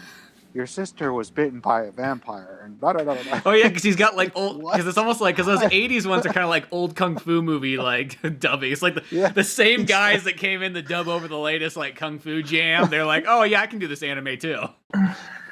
Well, sometimes those same guys do old like spaghetti westerns too. Yeah. Like, what's in here? I'm just trying to work as a farmhand and get by. I don't mean no trouble, folks. And then it comes by like, you killed my master in the streets of Shanghai. You will pay by my dragon fist.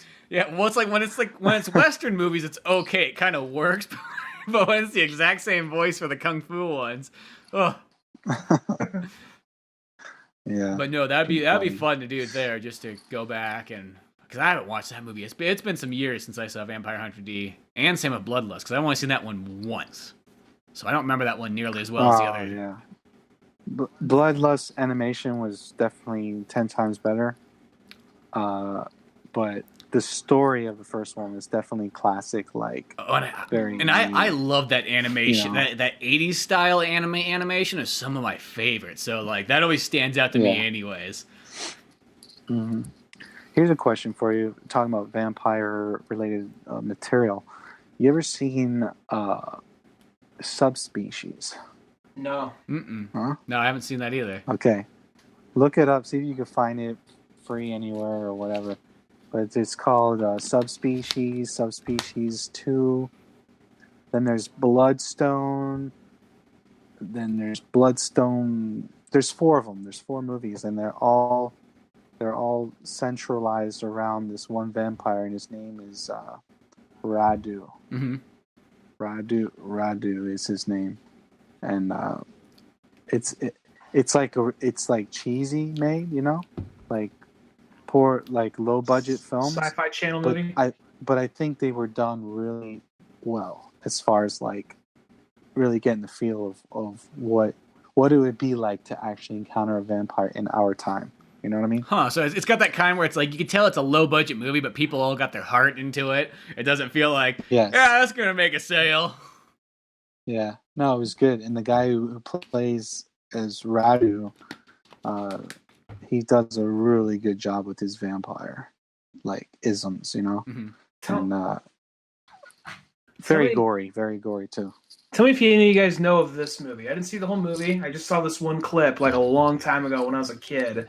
And I've always been kind of wondering what movie it was. It was a vampire movie.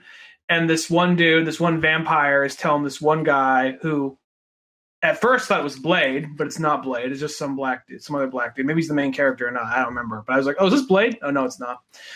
And this dude is telling the story about in World War II how he was being chased down. He was a Holocaust survivor. He got chased down in the snow. His wife and kid died in the snow, and he's out there crying, holding his kid. And all of a sudden, like a vampire comes by. He's like, "Do you want to mourn your wife and child, or would you like to avenge them?" And bites him. And then he talks about going down, tracking down the Nazis as a vampire, and then like brutally killing them right there in that bar. Does anybody know that movie? Is it no? older? But I read a book that you're reminding me of, and recently I read it, and I'm trying to remember the name of it, but it's about these 2 vampire clans in Poland, and they're mad because it takes place in World War II, and the Nazis are coming in, and that's what it's called. I was just about to say it. It's called Occupation. Okay, and it's about the Nazis coming in and taking over Poland and stuff, and these 2 vampire clans are mad because the Nazis are, shipping off this food supply, right, to concentration camps. So they're like figuring out a way to stop them because they don't want to lose their food supply. It was pretty interesting story to read. Well, that sounds interesting. Always like picking like at a time that, because it always seems like most vampire stuff seems to be either, unless it's like something like Lestat where it goes through history, either seems like, or today. It doesn't really seem to jump around too much. So when someone breaks away from that, Yeah. Well, some of the Castlevanias was actually taken in the future, which was Aria of Sorrow. Yeah, right? Aria and Dawn of Sorrow both take place in like 2104 or something like that. Yeah. I thought that was cool. They still keep it so it doesn't feel like... Because I remember when that game was coming out, I remember just people going like, oh, so what are you going to do? Run around with a laser gun or something and battle Dracula? And, you play the game and, like, really, if nobody told you what the year was, you generally wouldn't know. I mean, every once in a while there will be something there is lasers in the game. Like, not you will find some skeleton shooting a laser at some point, but... But beyond that, though, like it feels like, and those are some of the best Castlevania games, especially on Game Boy Advance. Area of Sorrow, best one out of that trilogy. Oh yeah, Oh yeah, for sure. I think I kind of like Harmony of Dissonance. Oh, that is a cool one too. Replays Justine Belmont. Yeah, Yeah, and it's literally like a copy image of basically the Simon or Richter or whatever with the whole whip and stuff. Mm-hmm. But he looks like Alucard. Yeah, he does. It's like Alucard with a whip. Yeah. That one has like it's Alucard. I was gonna say that one has a funny time it takes place in too. I can't remember. That one has it takes place in like a weird year. Like it's one of those in between stories. Here's the thing though. When we're done with our podcast tonight, look up the soundtrack to that game and take a listen to it, and you're gonna be like, "Wow, this soundtrack is bizarre," because it literally, like the way the music is, it is like off. Like the music is off, but it's good, and it's off in a good way. Huh. So you have to listen to it and tell me what you think about it. I'll have to, because I haven't played that game since I think it came out. That was like one of those few Castlevania games where it's like I played it once and then like I never came back around to playing it ever again. Even though I think I bought. If you had to pick one thing that drew you to Castlevania, and think of all elements, outside the box, inside the box, first time you picked up the Castlevania game, played it, what was the main thing that drew you to the game? If you had to pick one element. This sounds kind of weird, but like one of my favorite characters ever, and it's this like the first Castlevania game that I ever discovered when somebody had it was Castlevania Bloodlines for Sega Genesis, because I just didn't know a whole lot of people that had regular Nintendos when I was a kid. They all had like either Ataris or then like Segas. I don't know why. Like a lot of people I knew had Segas at that time period. It was like not till later on was I able to dabble in all the Nintendo glory. But in Castlevania Bloodlines, Eric Lacardi was always like one of the first things when I saw him, like, dude, this character is awesome. He's got long blonde hair, he's got a spear, he's got all kinds of sweet moves and everything like that. Like, that drew me in, and then just that whole world from that point unraveled. And it always sounds funny. Like, I love telling people, it's like, Castlevania back in the day was the equivalent of, like, Resident Evil of that time period. And it sounds so weird to try to tell someone that, like, a 2D game was, like, frightening to them. But, like, Castlevania, Zombies Ate My Neighbors, Friday the 13th on regular Nintendo, those are all like old school survival horrors at the end of the day that like you would have played and be like, you would not played it at nighttime. It was like that scary. And I don't know what it is. It's hard to tell somebody that nowadays. Like, could you imagine like being afraid to play like this 2D game at nighttime? But that's sort of how it was. And that to me is always. Well, think of the old Friday the 13th. Yeah, well, I just always think of like the Castlevania Bloodlines. If you go to the password section, I remember like that music for the password section was so scary. It was like I didn't go to it at nighttime. It was like, nope, not doing this. We're just gonna go straight from the game if we're gonna play it. Yeah, for me, without a doubt, was the music. It was always the music. Always about the music. And it's always been so good. Did you ever get that CD? It's not as important nowadays because nowadays you can pick up songs anywhere. But it came with, I think it was Portrait of Ruin. It had this pre-order package that back in the day, when you pre-ordered the game, you got all this for free. Didn't cost you an extra dime more. So you paid your normal $29.99, and they gave out like it came with a CD that had like the greatest hits of Castlevania, so it was like 35 tracks of music throughout the years. It came with a poster that had the timelines of all the games. It came with a stylus of Castlevania and 2 like DS cases. It came with a booklet that just had like all the covers and artwork in it, and it came with like something else. It was like all this was free, and it was so awesome. I don't remember that. It's like, I don't know how expensive that is now. I always I never really think about that, but I'm like, I bet you that's worth a lot. Like, yeah. This is my trophy right here. Let me see. This right here. Oh, that's awesome. See that? This is a very rare Konami music soundtrack from Castlevania. It's weird. Like that cover I have a Biohazard 1 Resident Evil, and it has like a very similar look to that. Is it called something different in Japan? It's not called Castlevania. Is it called something else? Well, no. It's called Akuma Dracula. Yeah. That's right. This one's called Perfect Selection Dracula New Classic. Because they would usually put out, if there was a soundtrack for something in Japan, usually wouldn't be just the one soundtrack. Like there's not just one Cowboy Bebop soundtrack and a movie soundtrack. There's like 4 or 5. Like, oh, here's some songs you definitely heard in the show. Here's expansions of it. Here's some random shit that maybe we did it in the show. I don't remember, but we were just fucking around in the studio here. Yeah, Japan's always good about releasing sweet soundtracks, you know, for stuff. And I mean, like, the nice thing nowadays is I notice, like, on Spotify, is you can kind of pull up a lot of these older soundtracks that you would have been so hard to track down back in the day.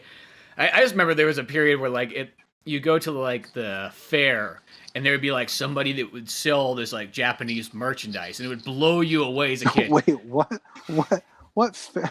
What fair did you go to? There was just a regular county fair, and there was just this random, you know, there would be like this random person, and just, they knew that, like, you know, it was the late 90s that, like, hey, this Japanese stuff is hot right now. Anything that's got Japanese writing on it, these kids will pay double for.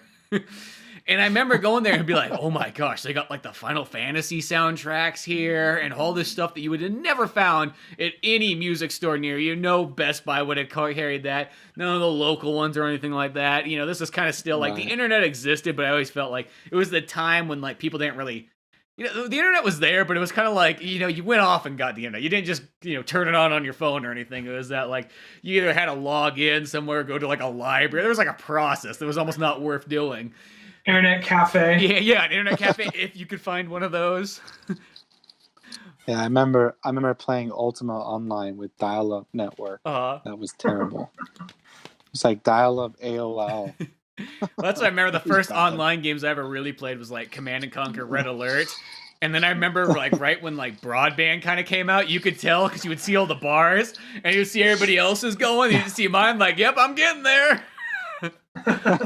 Don't worry about me now. Yeah. But yeah, there's just like having those soundtracks is always really cool, and I think about that. Like I also got my Castlevania Curse of Darkness soundtrack. I never opened it up; it's still sealed. Oh, are you serious? The one that came pre-ordered with the game. I was like, I'm just gonna keep this sealed. Like, you know what I mean? Like this might be worth something. Nah, I opened up all mine. I got a pretty large selection, but yeah. What Castlevania do you plan on going back and playing anytime soon? Well, I actually recently played Simon's Quest again, and I got a question about that too. You might know.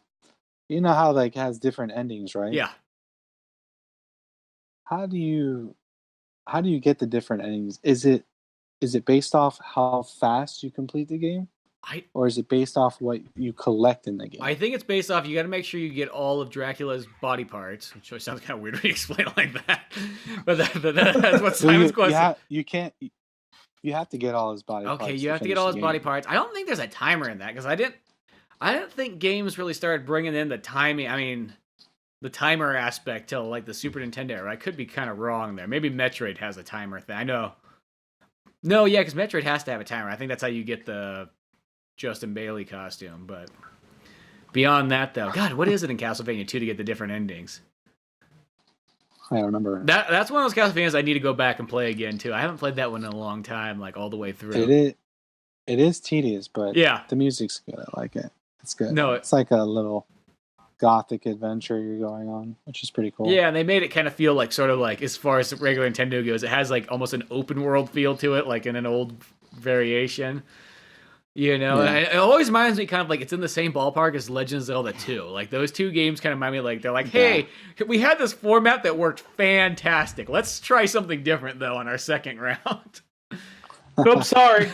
Dude, I like the second. So I love the second zone. I think that's a great game. It's tough and it's very kind of frustrating at points, but it's cool. And it's got a great song in there and everything too. Yeah. But that's totally the whole thing when you get hit, you lose all your experience though. Oh yeah, that part's kind of I don't know who thought that was a good idea. But it's like, it's kind of funny because Zelda and Castlevania are the same. It's like you got the first game, totally like the solid format one. I mean, at least, you know, in the long run. Then 2 tries something kind of radically different. And then 3 comes back and does number 1 and does it like even better. Like in both those series, I feel. Yeah. Because Castlevania 3 is my favorite out of those regular Nintendo ones. I think that one's so good. But it's the hardest one too. Oh, yeah, it definitely is. But it's still, it's just, I think about it is like, I love having just the multiple paths you can go. You got the 4 characters in it. They start adding in all these little extra bonuses and kind of perks and so on. It kind of even has a story if you do like, get the beginning part going, like even more. Just the whole part about Castlevania 3 was always just pure magic, in my opinion. Yeah. I don't know. I'm still waiting for Bloodstained, whenever Ritual of the Night comes out. It's like that game is like, I've had that game pre-ordered for like 3 years. And it's like, funny to say, it's like, I've had that game pre-ordered so long that I originally had a Wii U copy. and here's the thing, is like, I almost kind of wish they still made the Wii U copy. I would have taken the Wii U one if that was what they had, because I feel like, talk about like a game that would be super rare in like 10, 20 years. It's like, oh man, you have a Wii U version of that one? I didn't even know they released that. So are they still planning to release that in 2019? I guess. It feels like it just keeps going on and on. And I get those like emails from it, and it's just like my first thing, I scroll through and go, release date. Okay, no release date. Well, I don't need like the updates. Like, hey, we were hanging out at the coffee shop working on our new drawings. What do you think about this new boss? It's like, I'll see it when the game comes out. Just, you know what I mean? Like, I'm kind of one of those people that, like, if I like something and I know I'm going to buy it, I almost don't want to hear anything about it. Like, if I already know I'm showing up, I want it to be like, I'm there. Let's turn it on. Let's see what happens, It's kind of like with Red Dead Redemption 2. I literally did the thing where I was all like, nope, I know I'm buying the game. I do not care to see anything on it, Let me just see it when it happens, Right. So I just keep waiting for that Bloodstained one. Though I will say, the Bloodstained that they did release in like the NES style that, we talked about on Twitter, but that one that came out 5 months ago or something like that, oh man, was that game was so good that I almost said that, like, if this was the only one that came out, this would have been worth the $60 I spent. Like, it was that good. Like, I know it's only like a $15 game or $10 game or whatever, but man, was it like one of the most dialed in regular Nintendo experiences I ever played. So cool. Yeah. Now, this isn't actually one of those more revitalized kind of like fan-made indie games that's kind of like trying to do like the Castlevania that was never made, but where does Super Castlevania 4 stand? Because that's the only one I have, because I have a Nintendo. I have a Nintendo Super NES Classic. He's got the. I was double checking before I said anything, before I made any promises. Because that's the thing, I don't have an emulator. So before I make any promises, that next time you come on, Frank, that I'm going to have this game done, I was like, let me make sure I actually have it on here, and I see it on here. Listen, Ryan, you have to play one of these games, okay? Okay. There's no, you can't, when we hang up tonight, right? Mm-hmm. You gotta promise us. You need to carry on, or you gotta start a legacy somehow. I gotta start a legacy. You gotta experience the Castlevania. You have to. I can't believe you watched it, but you haven't played a game. Yeah. You know what I mean? Can't believe you're wearing a regular or a Legend of Zelda t-shirt and you still don't have your. No, but Castlevania 4, that's a great. I own the original Legend of Zelda. I was going to say though, but like still, you got Zelda on. Next thing you need is Castlevania now. Okay. But Castlevania 4, I think, is actually a great starting spot. It's actually a remake of Castlevania 1, though they call it 4. Don't ask me why. But they're Americans, don't know the difference. It's the 4th one that came out. Right? Yeah, so that's the reason why it's technically the Game Boy one, I guess, came out. No, the Game Boy one's 89, I want to say. I want to say the Game Boy one actually came out before number 3. All right, well, we're talking console, right? Not handhelds.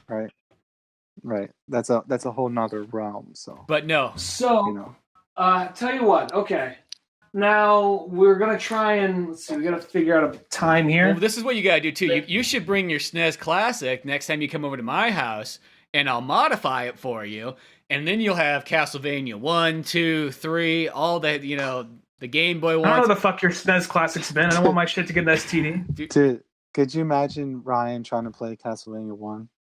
You don't think he'd get frustrated? Hell yeah. Oh, I probably will. Because it's one of those things. If it's an old game, that you grew up on, you can get by on that. Mm-hmm. If it's an old game you didn't grow up on, it's like, the fuck is this shit? You know, so I know that's gonna fucking happen. You see, But by Super Nintendo by that point, they knew how to make a 2D side scroller. They weren't learning how to do it. They knew what they were doing by that point. So I believe that one probably would be a good starting point, if I had to guess. Well, what makes Castlevania 4 a little bit more user acceptable is, one, you could swing your whip in any fucking direction you want, which is kind of cool. And two, it's got kind of like the Mario sort of jumping style where, like, not like Mario 1, but you know, like Mario 3, how like you got like the oh shit jump where like you jump and you go, oh fuck, I don't want to go that direction, and you turn mid jump. Because the old Castlevania games, whatever jump you made, it's like that's your fucking decision. Just like old Mario, it's just like no going back. Like, yeah, there's no going back. So this one kind of has the like you can turn in midair, you know. Yeah. But yeah, it's one of those ones. It's a good starting one, I think, if anything like that. Okay, so tell you what, I'd say that one, because everything else I don't know what to tell you is because you don't have a. Let's say, well, your 360 is pretty much dead, so there goes that idea. Yeah, got the red ring a while back, and there's here's the thing. I told this in the podcast. Oh, here's what you could get though. You could get Sympathy of the Night now that it's on PS4. That's also another choice. No, he can't. No, he can't start. He's not ready. He's not ready. That's too intense. Because in order to experience Symphony of the Night and get the full awe effect, you have to start with the base game first. That's true. You should at least play a couple of the ones beforehand. So Super Castlevania 4, good starting point. Yeah. I would say that's the solid one. So what are we at here? 396 or so, or 397? Yeah, this is 396 episodes. 396. Okay. Let's set a time for Frank to come back on, and we'll do we want to do, which Vampire Hunter D do we want to do? We want to do the first one? We could do. Do we want to do Bloodlust? We could just do both of them even. I mean, I know that sounds like a lot, but it's not out. Well, that sounds like a lot, and plus, especially if I'm going to cap off, like, all right, Ryan. So, as someone who's never played Castlevania before, because it's going to be, let's be honest, the first 20 or 30 minutes, like, wait, you went there? No, dude, you killed the skeleton, then you go underneath the tunnel. You know. The Castlevania 4 is pretty straightforward. You know, it's old school. You walk from one direction to the other. It's never going to be like, how do I get past this puzzle? It doesn't get. That's like Sympathy of the Night and so on. That will give you those kind of moments. Okay. Yeah. I'll tell you what, though, Ryan. Mm-hmm. You tell me when you're going to start playing that game, and I'll play it too. See who finishes it first. Oh, we already know the answer to that one. Well, I'll play it again too because I haven't played Castlevania 4 in a long time, and I'll tell you this is like I don't think I've even turned it on my SNES Classic yet. So I kind of went straight to putting. I got so excited about putting other games on there that next thing you know, I was like, "Look at me! I'm playing Castlevania Bloodlines on my SNES Classic." I just got done listening to like Joe Rogan, and every so often I'll listen to like Tom Segura, and they every October they do this Sober October thing, and here we're doing this thing is like Castlevania marathon thing. We have to all beat Castlevania by this point, this time, this month or whatever. So we have a good challenge for it. In this case, I'm totally Bert Kreischer. I'm the one who's going to fuck it up and come in last. Yeah, I got all the first 4 Castlevanias on my 3DS. Oh, there you go. That's I can download some shit. Yeah, it's probably not like on your SNES Classic, but it is nice that you can take it pretty much wherever you want with you, and then just kind of pop it out, play it, whatever. Tell you what, I promise. As soon as we're done. Turn power off my computer. It's Classic now. I'm actually going to go turn it on and like at least start the game and see what it's like. Yeah, at least get a feel for it. So it's also not one of those games where like you save, come back to it. It's kind of like you kind of have to do it all in one shot. Well, you got save states. Unless if you in Super Castlevania 4? Well, in Super NES Classic. The Super NES Classic has like this. Oh, I don't. Oh, it does. Okay. So you can save on that? Yeah, so you can save wherever you want. Like, you know, you can just be like, okay, I'm on like, you can literally just save like, I'm on the 3rd level, or you can just save like, I'm dead center in the middle of the game. I'm just going to save here. So it's kind of nice for that feature. Oh, that is nice. Yeah. It's really nice because back in the day, Yeah, you just on regular Nintendo, if you accidentally powered off that thing, you just lost wherever you were. Well, you just bring down your No! house in order to like beat the game because you'd be playing it before it, leave it running all day, keep a fan on it, and come back home. well, that's what I always remember with the regular Nintendo is just literally leaving that system on for like a couple days straight. Just like fans blowing on in every direction. Yeah, just like it's staying. Yeah, blowing is right. Banging it. Remember, you ever bang them because it wasn't working or whatever? You know. I remember that a little bit. Yeah, maybe it was a game I really didn't like. They're like fucking stupid game. Well, I just more remember having like the TVs that like you had a slap on the top of them so that like the picture would come back. Yeah, do the Fonzie like hey. Yeah, pretty much. Nice. And I always kind of questioned it. Like it made it work for the moment, but then that just like over time just make it worse gradually for each beating. It's like a fucking football player. Like, oh, he's doing fine. Look at him. Then years later, just like has trouble speaking properly, stutters. Brings TV's just a little like flashy, a little flickery. Yeah, exactly. Like one of those kind of moments or something. A little slow when you change the channel. Yeah, exactly. Nice. But no, I think that'd be fun to do is to come back and do a vampire. We'll do a Vampire Hunter D episode with both the movies. Yeah, I'm down. And then we'll talk about Ryan's experience with Castlevania 4. Yeah, right. I'm down, and I'll read the books too. You guys don't have to read if you don't want to, but I'll read. I want to now that I know they're actual books. Yeah, that's something that I didn't even know existed. If anything, I was like, because first you like books, I'm like, oh, that's. I mean, mostly everything that's in anime is mostly always based off stuff. Very rarely do you ever just get the anime that like just came from nothing.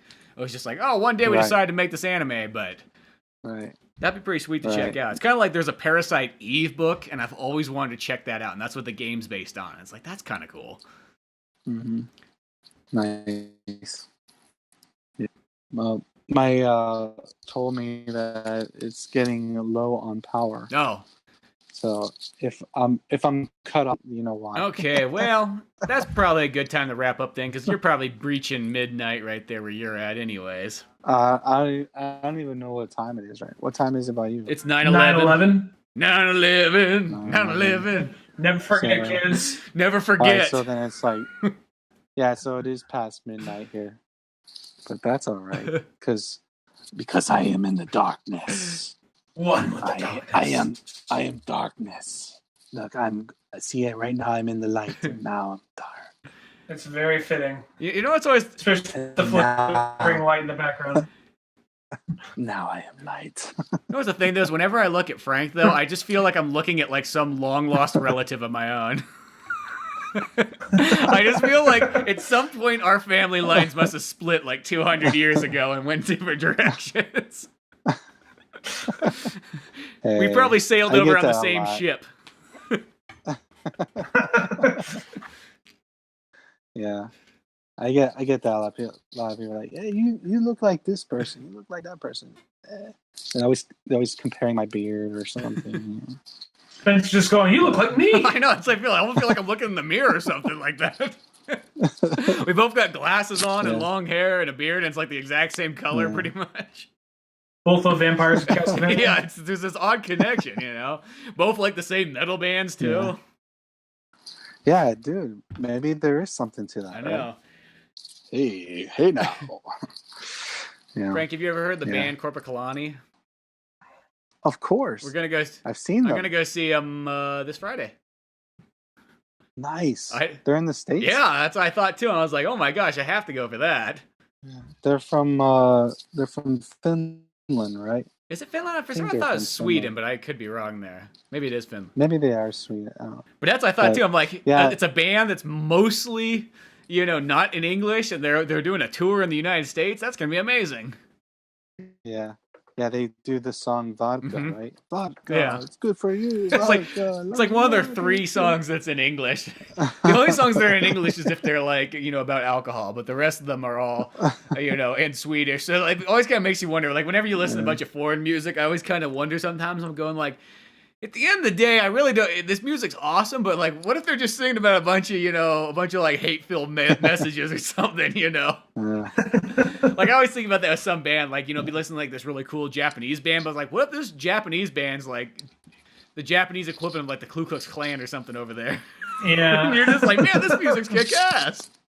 Well, at least they know how to hold a riff. Yeah. Some of those Japanese bands are cool. Oh, I love that Japanese music. Like Deer Gray. You ever listen to Deer Gray? Yes, I do. Or have you ever listened to Bandmade? What is it? It's called Bandmade. It's like no. It's such a dude. They had a concert in San Francisco, and I wanted to go to it, and it sold out like in 2 hours. And it was like, oh damn! I was like, what? No, they're all female heavy metal band in Japan. Totally awesome. Nice. But yeah, there's so many cool ones, and Spotify's been the greatest thing for finding foreign bands that you would have never found back in the day. And you find one, and then you go to the related artists, and next thing you know, you get all these cool lists and so on. Or then you start getting like cool German like metal techno bands that are kind of like Rammstein, but they're like off in their own path that like you would have never found on your own. It's like so neat. Yeah, I'm gonna send you this link to this one Japanese band. You might like them. They're pretty cool. Yeah, I'll totally check them out. Very like they're very cinematic, so to speak. Female singer. It's based around a female singer, gothic type metal music, like heavy metal and fantasy and all these different things. Is pretty cool. It's pretty intense. I try to remember what her name was, but I can't remember at the top of my head. So, but anyway, thanks guys for having me on. I appreciate it. I always love coming on here. Oh yeah, we always love having talking you to you guys. Yeah, you guys are like family. Hey, and I do want to say I did in my acknowledgments page on my new book. I did thank you guys in there. So, awesome! Oh, thank you so much, man. Yeah. So well, and speaking of your new book, really appreciate that. Anybody's listening, where is the best and easiest place they can get it from, or if you got multiple places? Honestly, the best, easiest place is either Amazon or Barnes and Noble. Perfect. Those are the two hot spots. There's also Kobo, but I don't know anybody that goes on Kobo, but it's there. Yeah. And I'm trying to get it onto another channel for iBooks and Google Play, but for Google Play, there's actually a waiting list, so I'm unfortunately on the waiting list for Inquisition to show up on there. So, but yeah, and this is the book here. Ooh, big, nice physical copy. It's kind of, yeah. See that's what I got to get this time, because on your last book I just got the Kindle version, but I'm like, you know what? I need to get myself the physical copies. The Kindle's nice to have. That like I always have it anywhere I go. It's in my pocket. But beyond that, though, something about a nice physical copy is always cool. I got the physical one. At some point, I'll be going up to Sonora, and there's a lot of just dry stretch of land. Somewhere in there, there's got to be a shop. There's got to be a shopping mall at the Barnes and Noble. I'll be stopping there on the way back. Yeah. So. All right, well, cool, man. Thanks for the support. I appreciate it. No problem. Well, thanks for coming on the show, man. Yeah.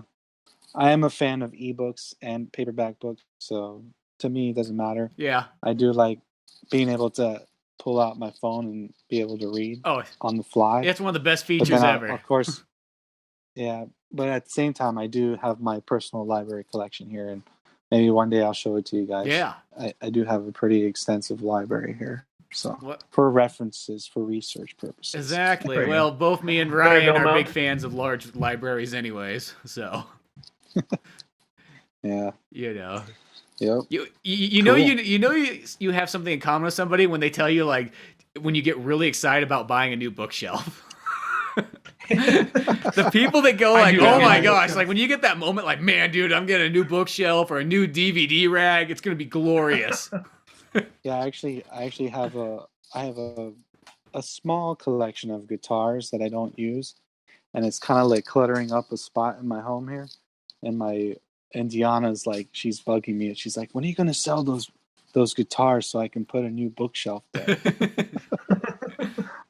These are the kind of conversations we have here. See, and that's kind of a hard trade-off there. You got guitars or a bookshelf. Well, Yeah, but I don't use them anymore. I just use my one. Well, that's how I kind of feel. I've always felt like most people, like, once I got one good guitar, it's like, I don't really need any more. I'm like, got one good guitar. That's I really don't. I'm not like Slash that needs like 75 of the exact same guitar like in his house. Yeah. It's like if you're going to collect one thing, or if you're going to collect, it's got to be one thing, right? Not like a whole bunch of things.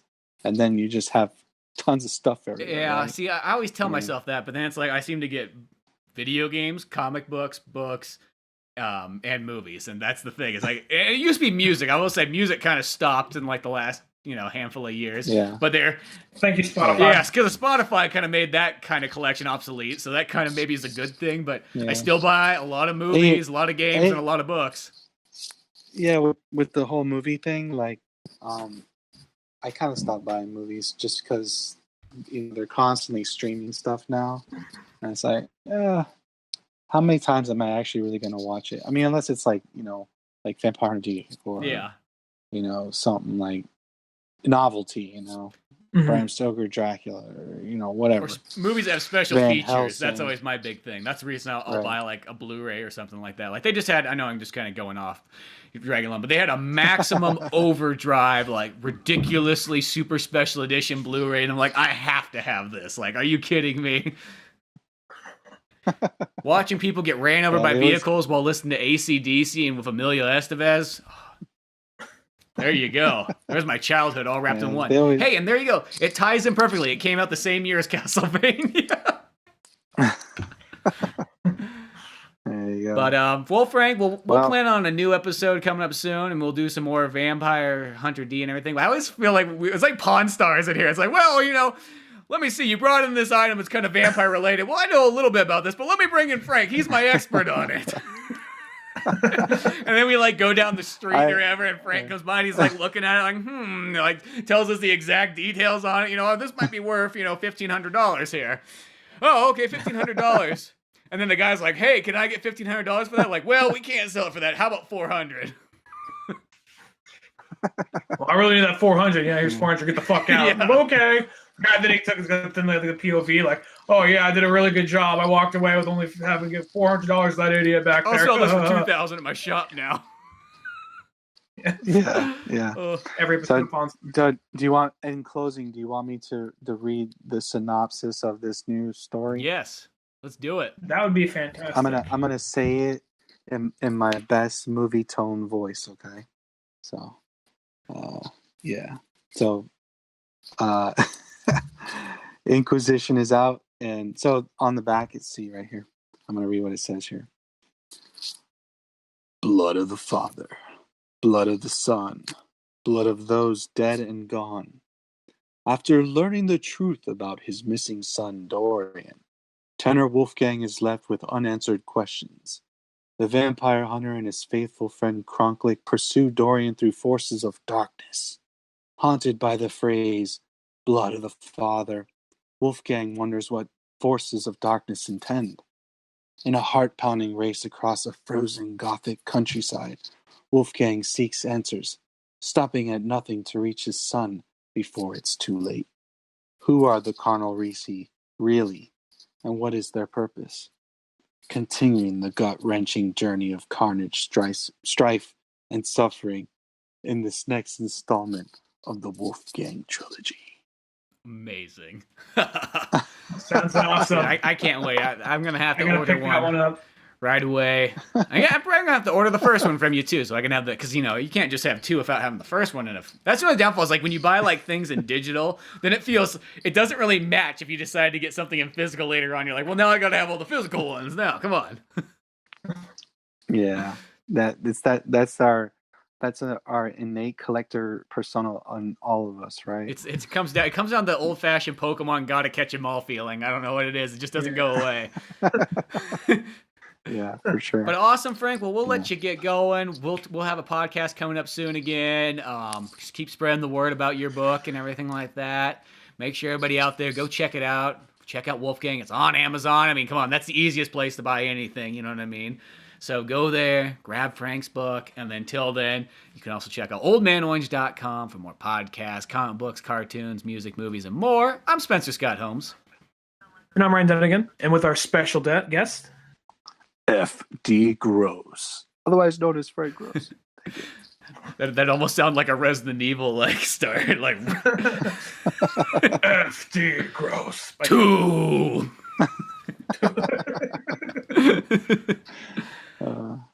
Like to sign us off, Frank? Yeah. All right, guys. This is it. We're done. We're out. Thanks, Old Man Orange, Spencer, Ryan. You guys rock. See ya. Thanks again for listening to the Old Man Orange podcast. Sure, check out oldmanorange.com for more podcasts, cartoons, music, animation, and a whole lot more. We also have the Old Man Orange blog going with all kinds of fun stuff. If you easily want to support the show, use one of our Amazon links either on the website or in the description of the podcast below. Rate, review, and subscribe to the show either on Podbean, iTunes, Spotify, YouTube, Newgrounds, or anywhere else that you seem to get this podcast from. Grab the sitcom-styled comic book Pizza Boys on either Comix Central, Comixology, or Amazon. Want more podcasts? Check out the Indie Comics Club over at Comix Central. I also got a workout website called Thor's Hidden Gym, filled with fitness tips and tricks, videos, and a whole lot more fun stuff in the calisthenics world. Talk to us on Twitter at Spencer S. Holmes and Dunigan Ryan. Like our Facebook pages of Old Man Orange Productions and Pizza Boys Comic. Thanks again. We're out of here. We'll have to do this again soon.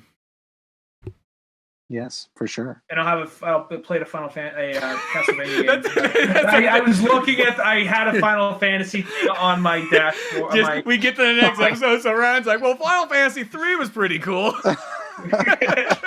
I was looking at this thing on my desk said Final Fantasy, and I just yeah.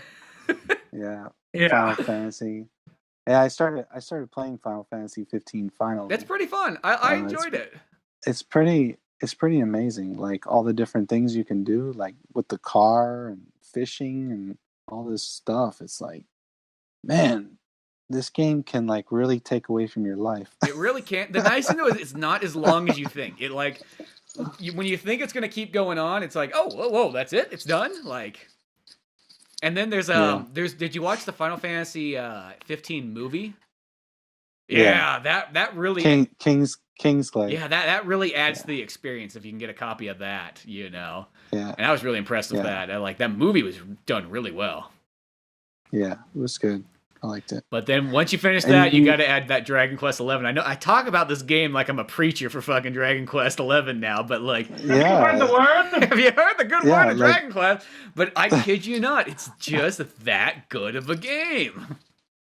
Really? It just amazed me because I've always been looking for that classic traditional RPG, but like on a modern console with modern graphics, and they're just so hard to find. Like they really haven't been there since like the PS2 days. That was like the last time you could grab some of those games, and even then you can kind of see the transition. A perfect example is you almost look at Final Fantasy. You get like 10, and it's a little bit different. 10-2 kind of goes back to being normal, but then you get 12, and it's kind of starting to fade away from turn-based to being like, the run-around action style. All good games, granted, but just being able to have that classic turn-based style, plays like how you remember it in the 90s, yet has the graphics of today. Story was fantastic. Characters are great. Yeah, I have nothing but good things to say about that one. And in Dragon Quest 11, your main character, you can ride around on a horse. Is that right? You have a horse you can ride around on if you want to. That's pretty cool. So yeah, it kind of makes it kind of nice. And then you can also run over enemies too, which there's always that joy in running things over in a video game. I don't care if it's a car or a horse or something like that. There's like a primal instinct there about running something over. I don't know what it is. You know what was fun is in Zelda or the Breath of the Wild. When you're on horseback, I just love like charging an enemy and just whacking them with your sword, in mid-flight. That's awesome. Oh, it's so much fun. And they just go flying. Yeah. Whacking the goblins, they just running up through, like they're just sitting having a campfire, like, what the fuck? Just a baseball bat across one of their heads. Or I like just doing like the thing too where you like start a fire behind it and it just starts running up towards them. It's just like that's like a barbaric way for Link to take some people out. Or push the boulder to hit him. Oh yeah, that too. But I know. It's like Yeah. I'm waiting for like the next big Switch game now. Did you ever finish Octopath Traveler? Still in it. Still doing it. That last boss, I don't know. Maybe if I went to level 99, but that would take so much time to get there. Wow. I can't even imagine getting to what level do you need to beat the game? To beat the regular game, you probably only need to be like level 60, but to get that, there's that secret boss that's in there. And that boss, I got to over level. Well, I was at like 65. I'm like, okay, I can go challenge him. I thought I'd be fine. I'm like, nope, I'm not strong enough yet. So I went to over level 75, and I was still not able to do it. And I tried it like a couple times. It's like, Wow. It's got this part that's so tough. There's this boss, and it's this big old blob thing, and then he's got these like other bodies poking out and everything like that. And there's like 3 of them around him at this one point. And this is like probably about like the 3rd version of him. And what you have to do is you have to cast like magic of like one type all at the same time, because each one has a defense for a different magic, and it rotates each time you hit them. But if you get the magic off, then it starts rotating, and now like none of them are on the same, like they're not, like one guy's fire, one guy's thunder, one guy's ice. And then you're just really jacked up because you can't like knock down their defenses because of that. And it's just, oh my God. There's a way to probably do it, but man, is it like tough. See, to me that doesn't sound like fun. No, I will say, I give Octopath Traveler, it had like some of the best like boss battling moments, because you would go for like 25 minutes on a boss, and it would feel like when you beat it, it would feel like really rewarding. And if you lost, it didn't feel like, oh man, this is totally terrible. It's like, okay, I'm saved right before the boss. Nah, I beg to differ, because on one battle, I think I was doing a battle for like 2 hours. I'm not even joking. Really? It took me like 2 hours. 2 hours to for fight one battle? I probably wasn't high enough level to take them on, so it probably took me longer. Mm-hmm. A lot of potions and stuff like that. There was one boss I was fighting, and I was like, oh my God, this fucking battle is taking forever. And then another battle, it took a while, and I died, and I was like, oh my God, I just died. And now I gotta do this again. Like, there's that thing where people say, like, your parents would tell you, like, it's just a video game. Like, that is not helping. That is the worst thing you could tell. If somebody's getting angry from a video game, that's the worst thing you could tell them. It's just a game. It is not just a game. It has now become part of my life by this point. Why don't you put it down? Like, the more you tell me to put it down, the more I'm just very violently going to play this game until I break something, probably. Yeah.